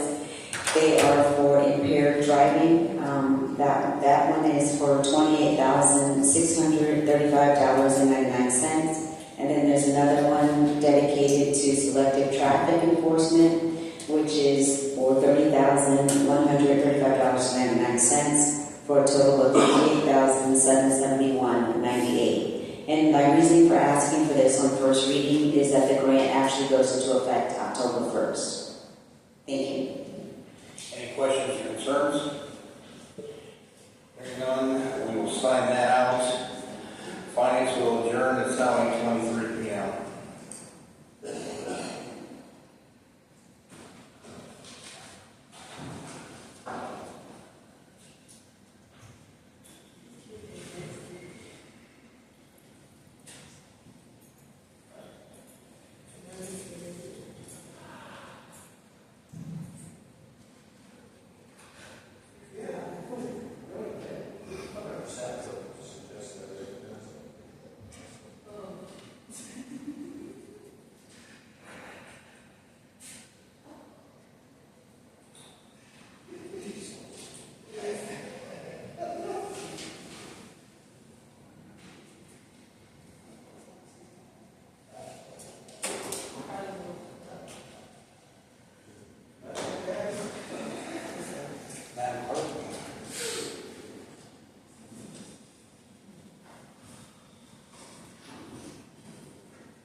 Council is reconvening after the recess. Leader? Mr. President, I move we suspend Rule 22A to place ordinance number 10 and 11 back on this evening's agenda. Second. It's been moved and seconded to suspend Rule 22A to place ordinances 10 and 11 back on this evening's agenda. Are there any remarks? Hearing none, roll call vote, please. Madam Clerk. Merrill, Aye. Babcock, Aye. Geovasis, Aye. Crystal Smith, Maley, Aye. Scaglione, Aye. Chris Smith, Fisher, Cooks, Sacco, Morris. 11 yeas, Mr. President. The motion carries and ordinances 10 and 11 are a legal part of our agenda. Leader? Mr. President, I move we suspend the statutory rules on ordinance number 10 and 11. Second. It's been moved and seconded to suspend the statutory rules on ordinances 10 and 11. Are there any remarks? Hearing none, roll call vote, please. Madam Clerk. Merrill, Aye. Babcock, Geovasis, Aye. Crystal Smith, Maley, Aye. Scaglione, Aye. Chris Smith, Fisher, Cooks, Sacco, Morris. 11 yeas, Mr. President. The motion carries. You've heard the three leaders reading. Mr. President. I just want to say, John, you're rude as fuck tonight at council. Thank God you're not on president. All right, can you escort them out, please? Thank you. You're so scared. Mr. President, I move we adopt ordinance number 10. Second. It's been moved and seconded to adopt ordinance number 10. Are there any remarks under this ordinance? Hearing none, roll call vote, please. Merrill, Aye. Babcock, Aye. Geovasis, Crystal Smith, Maley, Scaglione, Chris Smith, Fisher, Cooks, Sacco, Morris. 11 yeas, Mr. President. The motion carries and ordinance number 10 has been adopted. Leader? Mr. President, I move we adopt ordinance number 11. Second. It's been moved and seconded to adopt ordinance number 11. Are there any remarks under this ordinance? Hearing none, roll call vote, please, Madam Clerk. Merrill, Aye. Babcock, Aye. Geovasis, Aye. Crystal Smith, Maley, Aye. Scaglione, Chris Smith, Fisher, Cooks, Sacco, Morris. 11 yeas, Mr. President. Motion carries and ordinance number 11 has been adopted.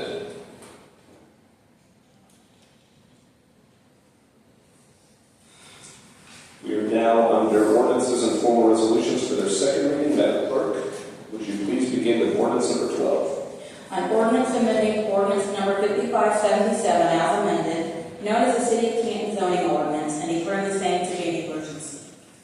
Number 13, an ordinance amending appropriation ordinance number 55/2025, and declaring the same to be an emergency.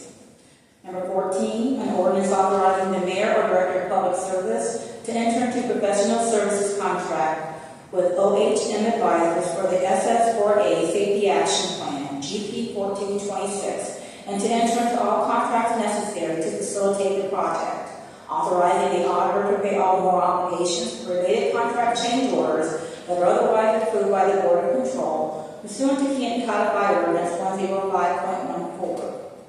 Amending appropriation ordinance number 55/2025, and declaring the same to be an emergency.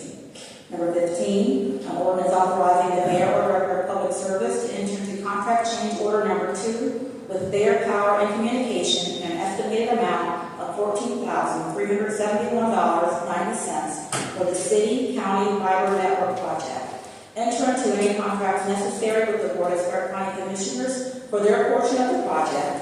Authorizes the auditor to pay all more obligations needed for this project that were a result of our agreement with Stark County or the above change order, and declaring the same to be an emergency.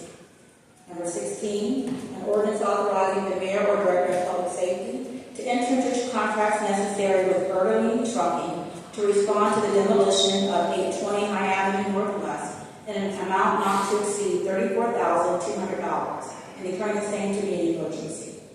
Number 17, an ordinance authorizing the clerk of council to certify to the county auditor unpaid and delinquent charges for services performed by and/or on behalf of the City of Canton Building and Code Department for board up, cleanup, demolition charges, and declaring the same to be an emergency.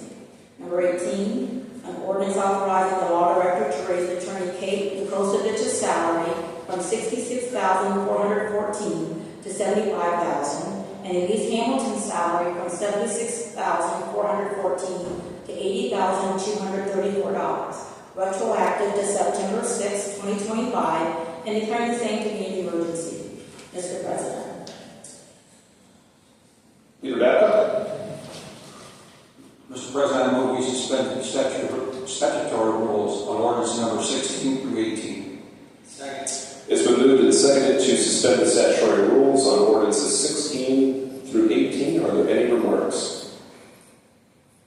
Hearing none, roll call vote please, Madam Clerk.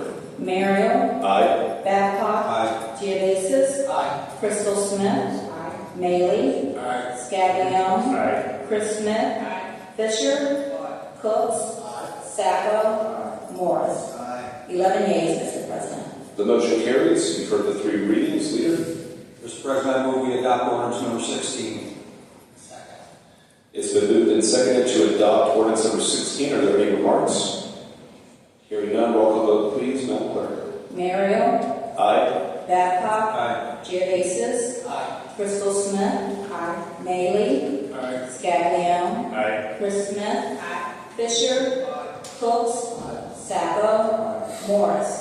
11 yeas, Mr. President. The motion carries and ordinance number 16 has been adopted. Leader. Mr. President, I move we adopt ordinance number 17.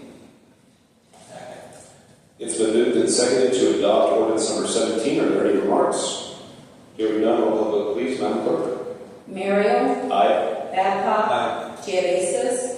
Crystal Smith. Aye. Maley. Aye. Scaglione. Aye. Chris Smith. Aye. Fisher. Cooks. Sacco. Morris.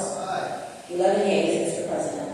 The motion carries and ordinance number 17 has been adopted. Leader. Mr. President, I move we adopt ordinance number 18. Second.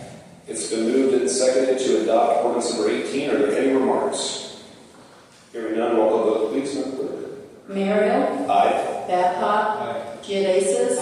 Crystal Smith. Maley. Scaglione. Aye. Chris Smith. Fisher. Cooks. Sacco. Morris. 11 yeas, Mr. President. The motion carries and ordinance number 18 has been adopted.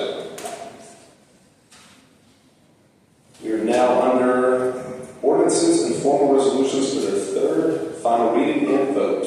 Leader Babcock. Mr. President, I move we reconsider ordinance number 174/2025 adopted on September 22nd, 2025.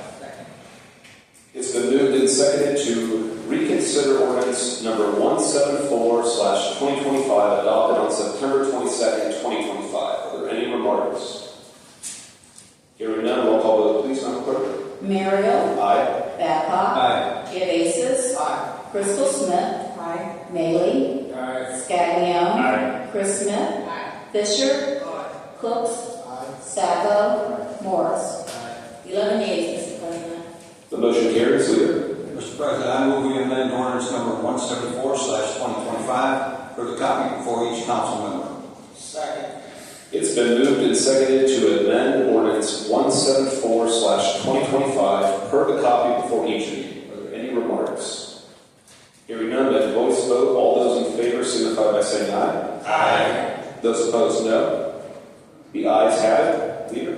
Mr. President, I move we adopt ordinance number 174/2025 as amended. Second. It's been moved and seconded to adopt ordinance number 174/2025 as amended. Are there any remarks under this ordinance as amended? Hearing none, roll call vote, please, Madam Clerk. Merrill, Aye. Babcock, Aye. Gevasis, Aye. Crystal Smith, Maley, Aye. Scaglione, Chris Smith, Fisher, Cooks, Sabo, Morris. 11 yeas, Mr. President. The motion carries and ordinance number 174/2025 as amended has been adopted.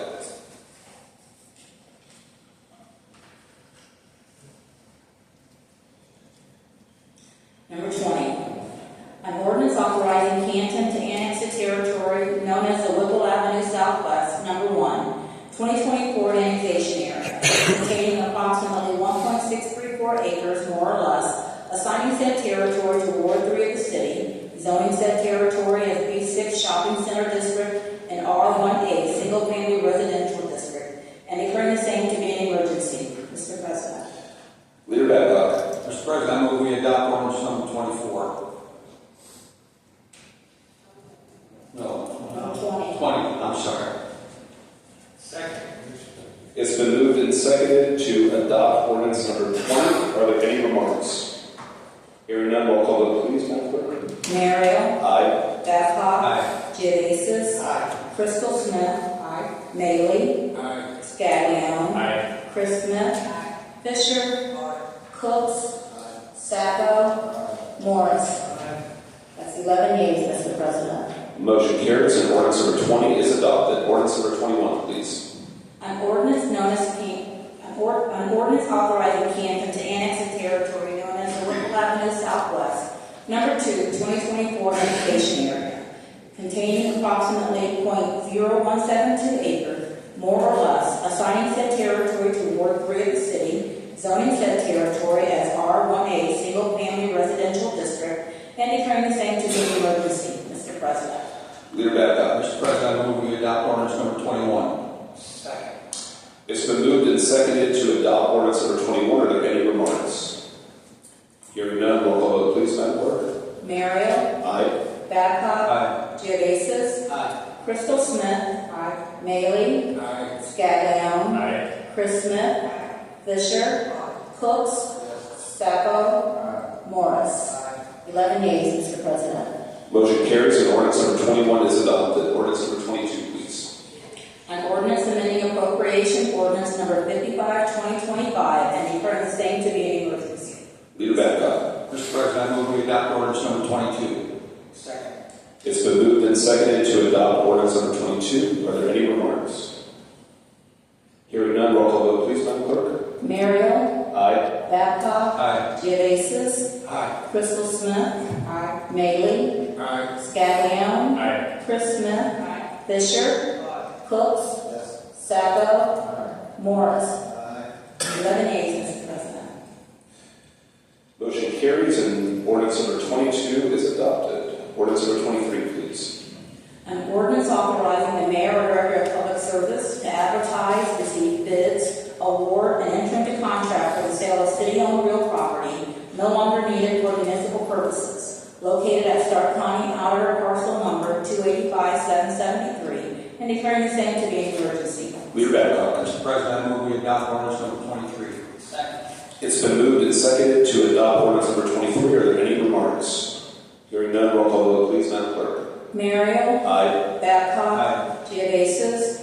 Crystal Smith? Maley? Scaglione? Chris Smith? Fisher? Cooks? Sacco? Morris? 11 yeas, Mr. President. Motion carries and ordinance number 23 is adopted. Ordinance number 24, please. An ordinance amending appropriation ordinance number 55-2025 and declaring the same to be an emergency. Mr. President. Leader Babcock. Mr. President, I move we adopt ordinance number 24. Second. It's been moved and seconded to adopt ordinance number 24. Are there any remarks? Leader. Mr. President, I move we amend ordinance number 24 for the copy that all council members have in front of them. Second. It's been moved and seconded to amend ordinance number 24 per the copy before each of you. Are there any remarks?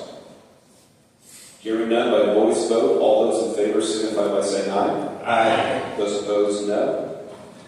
The ayes have it. The motion carries. Leader. Mr. President, I move we adopt ordinance number 24 as amended. It's been moved and seconded to adopt ordinance number 24 as amended. Are there any remarks under this ordinance as amended? Hearing none, roll call vote, please, Madam Clerk. Merrill? Aye. Babcock? Aye. Geovasis? Yes. Crystal Smith? Maley? Scaglione? Chris Smith? Fisher? Cooks? Sacco? Morris? 11 yeas, Mr. President. The motion carries and ordinance number 24 as amended has been adopted. Ordinance number 25, Madam Clerk. An ordinance vacating a portion of a 12-foot unnamed alley from the south right-of-way line of 5th Street Southwest to the north right-of-way line of 6th Street Southwest, along with a portion of a 10-foot alley, Joanne Place Southwest, from the east right-of-way line of said 12-foot unnamed alley to be vacated to the west right-of-way line of Cecil Court Southwest, approving and accepting the replat of lots 3772, 3773, 3774, 3775, 3776, 3777, 3778, 3779, 3780, 3781, 3782, 3783, 3784, 3785, 29908, 29909, and the vacated 12-foot unnamed alley, and the vacated portion of a 10-foot alley, Joanne Place Southwest, and declaring the same to be an emergency, Mr. President. Should get a round of applause for all that. Madam Clerk. Wow. Leader Babcock. Mr. President, I move we adopt ordinance number 25. Second. It's been moved and seconded to adopt ordinance number 25. Are there any remarks? Hearing none, roll call vote, please, Madam Clerk. Merrill? Aye. Babcock? Geovasis? Crystal Smith? Maley? Scaglione? Chris Smith? Fisher? Cooks? Sacco? Morris? 11 yeas, Mr. President. Motion carries and ordinance number 25 is adopted. Ordinance number 26, please.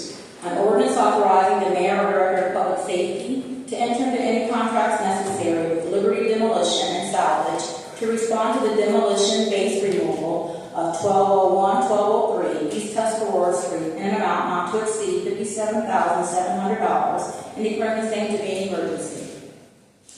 Leader Babcock. Mr. President, I move we adopt ordinance number 26. Second. It's been moved and seconded to adopt ordinance number 26. Are there any remarks? Hearing none, roll call vote, please, Madam Clerk. Merrill? Aye. Babcock? Aye. Geovasis? Yes. Crystal Smith? Maley? Scaglione? Chris Smith? Fisher? Cooks? Sacco? Morris? 11 yeas, Mr. President. Motion carries, and I believe ordinance 26 is adopted. Ordinance number 27, please.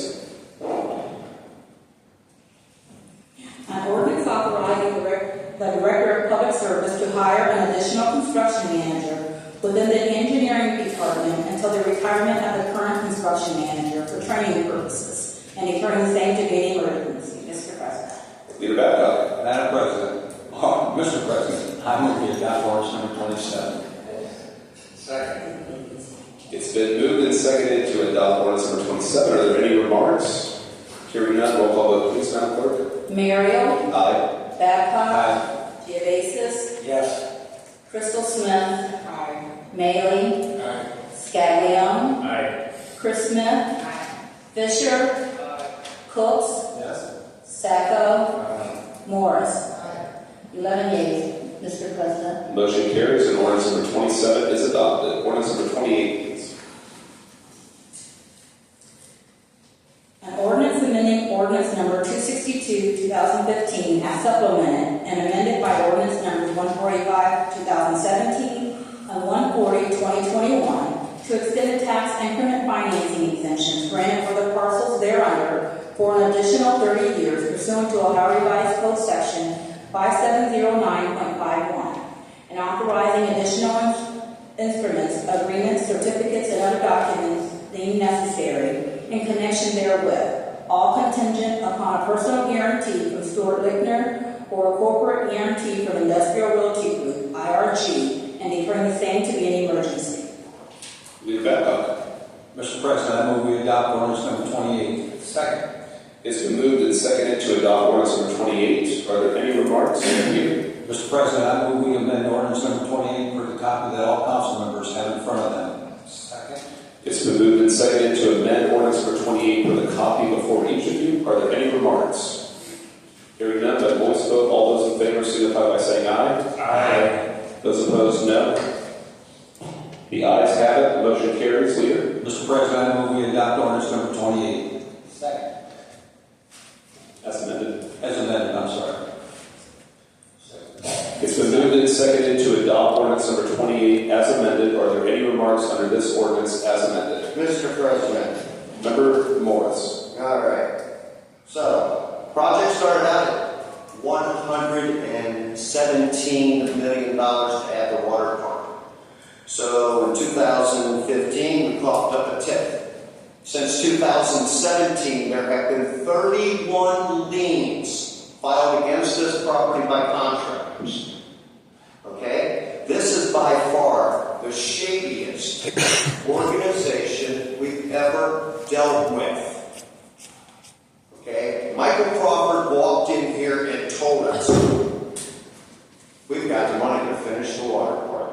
We've got it. And if not, well, IRG has deep pockets. And my buddy Stu Littner, who is why we amended this ordinance, because, well, he can't put his own personal money on the line, although he did buy the rest of the outstanding stocks. Oh, wait a minute, he actually did that through CH Capital Lending, LLC.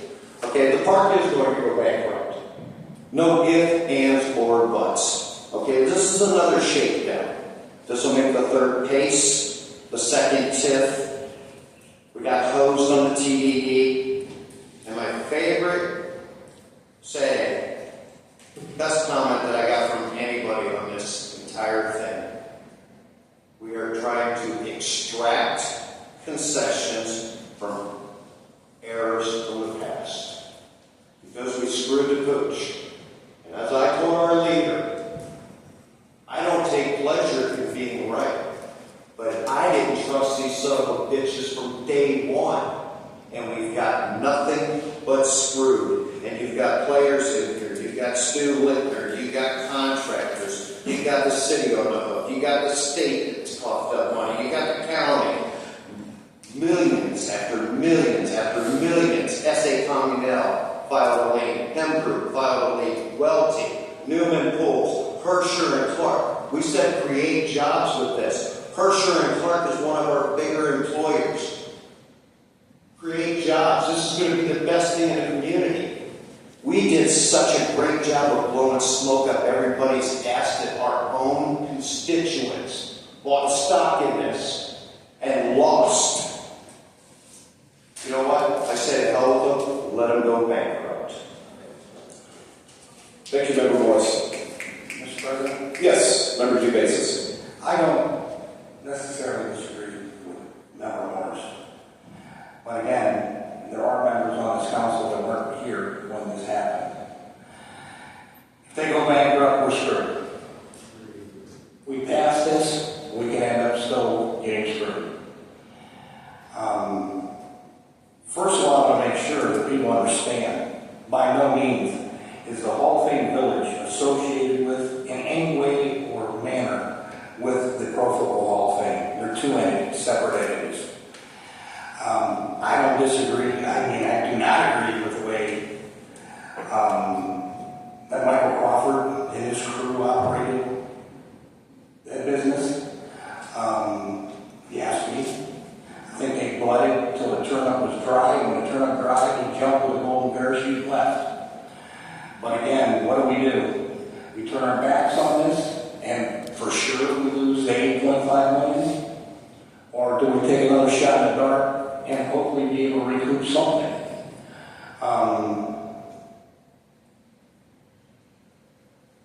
In my opinion, I'd have never voted for this agreement to begin with, if I was here when it happened. I'd have been on your side, Frank, because I saw what Mr. Lickner did in North Canton when I was an elected official someplace else. But again, we're damned if we do, we're damned if we don't, and I'd rather be damned on the cautious, on the side trying to get something back than walking away from $8.5 million, which is a for sure thing by voting no. Thank you. Any other comments? Yes, member Sacco. I don't like this plan. I don't agree with it, but we have to be fiduciary responsible for the rest of the citizens of this community. This looks like the only out. It's a slim out, but it's better than, I disagree with my colleague over here, but it's the only plan to get out of this, and we'll vote for it, but it's not something that pleases me, let's put it that way. Thank you for that comment, and I just want to say, just to reiterate, just two points. First, the schools will collect on the second, third year TIF the same amount of money at this second, third year TIF not happen. So I think that's important. The other part that I want to say, and I respect everything Member Morrissey said, and I shared that with you. In the past, we've done agreements with the Hall of Fame Village focused on what the city might gain if the project succeeds. But what we have in front of us now, I think it shows our priority in protecting Canton if it does not. And that's a different calculation. In my opinion, these provisions that we have, if passed, tomorrow the city is better protected than they are today. And that's why I'm supportive of them. But very important, though, to really hammer home the point, this second, third year TIF does not affect our schools. They will be made whole for the amount of money they would have received had this TIF not happened. Any other remarks? Yes. Yes, yeah, Member Cooks. Obviously, I wasn't here from the inception of this, and I don't totally agree with everything right now. I'm kind of looking at the long range, 30-year TIF. It's sort of like the old man in the shade tree, planting the shade tree, and knowing that he wouldn't have an opportunity to enjoy the benefits of it. Maybe with that second and third year TIF, none of us probably won't be here, but the city may be in a position to get excessive money from that. So with that, I will vote for it. Thank you. Yes. One last comment, Mr. President? Yes, I also need to go. You can just as short. Yeah, no, please. Go ahead. Said 2015, I hope I'm wrong. Member Smith. Yes, Yeah. Mr. President, I was here during that time, and after discussing a lot with you and the administration, I'm going to support it also, simply because I know I won't be around, but my great-grandkids, and I hope that the city, whatever happens, we can, get our money back. So I'm going to support it. Simply because it's our money and we want it regardless. Love that. It's needed. Yes. Any other remarks? Yes, just one more. I want to thank you and the mayor for the hard work you did putting this together. Yeah, I want to say I I was honored to be able to work next to the mayor on this. We have a mayor who has a tunnel vision for what's best for this community, and making sure that the money that was invested in this taxpayer dollars, the taxpayers get it back. And I'm happy about that, and thank you. So with that, roll call vote please, Madam Clerk. Muriel, Aye. Babcock, Aye. Geovasis, I vote yes. Crystal Smith, Maley, Scaglione, Aye. Chris Smith, yes. Fisher, Cooks, Yes. Sacco, Morris, Hell 10 yeas, 1 nay, Mr. President.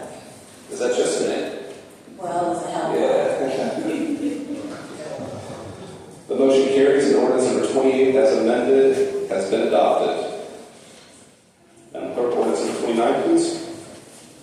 Approving an amendment to the petition for special assessments for special energy improvement projects and an amendment to the supplemental plan for the Canton Regional Energy Special Improvement District under Chapter 1710 of the Ohio Revised Code. Amending the schedule of special assessments authorized and levied under ordinance number 232, 2023 for the purpose of acquiring, constructing, and improving certain public improvements in the city of Canton in cooperation with the Canton Regional Energy Special Improvement District, and approving an updated energy project cooperative agreement in connection with such improvements and special assessments. All contingent upon a personal guarantee from Stuart Ligner or a corporate guarantee from Industrial Realty Group, IRG, and declaring the same to be an emergency. Mr. President. Leader Babcock. Mr. President, I move we adopt ordinance number 29. It's been moved and seconded to adopt ordinance number 29. Are there any remarks? Leader. Mr. President, I move we amend ordinance number 29 for the copy that all council members have in front of them. It's been moved and seconded to amend ordinance number 29 with a copy before each of you. Are there any remarks? Hearing none, roll call vote, by voice vote. All those in favor signify by saying aye. Aye. Those opposed, no. The ayes have it. The motion carries. Leader. Mr. President, I move we adopt ordinance number 29 as amended. It's been moved and seconded to adopt ordinance number 29 as amended. Are there any remarks under this ordinance as amended? So we have no remarks. I have a remark, and I would be remiss to leave this out. It pertains to a vote that we made earlier. Another partner through these discussions, the law department, the law director, Jason Reese, and also Phil in the law office. I can tell you from firsthand the importance of us having good attorneys in our law department. And Phil is a phenomenal attorney. You don't get to these kind of things without having somebody like Phil working on them. So a big thanks to the law director, the law department, to Phil, and it's a testament to why raising those starting wages are so important in your office. So with that, Madam Clerk, roll call vote, please. Muriel, Aye. Babcock, Geovasis, Crystal Smith, Maley, Scaglione, Chris Smith, Fisher, Cooks, Sacco, Morris. 10 yeas, 1 nay, Mr. President. The motion carries and ordinance number 29 as amended has been adopted. We are now under announcements of committee meetings. Our next meeting date will be October 6, 2025. Committee meetings will start at 6:45. They probably will not be moved on a June basis. Member Babcock, Judiciary Committee. Mr. President, Judiciary will meet St. Park on October 6th. October 6th at 6:45. Yep. Set in stone.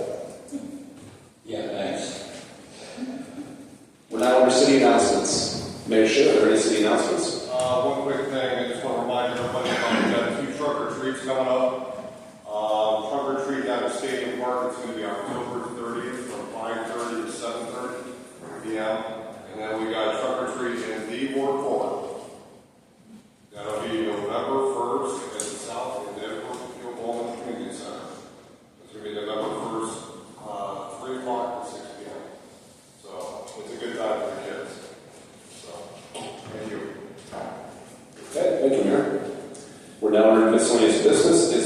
miscellaneous business? Member Geovasis. Since you're not losing the meeting this time. Leader Babcock. Mr. President, I move we adjourn. It's been moved and seconded to adjourn. Madam Clerk, roll call vote, please. Mario. Aye. Babcock. Aye. Geovasis. Crystal Smith. Maley. Scaglione. Chris Smith. Fisher. Sacco. Morris. 11 yeas, Mr. President. Motion carries. This meeting is adjourned.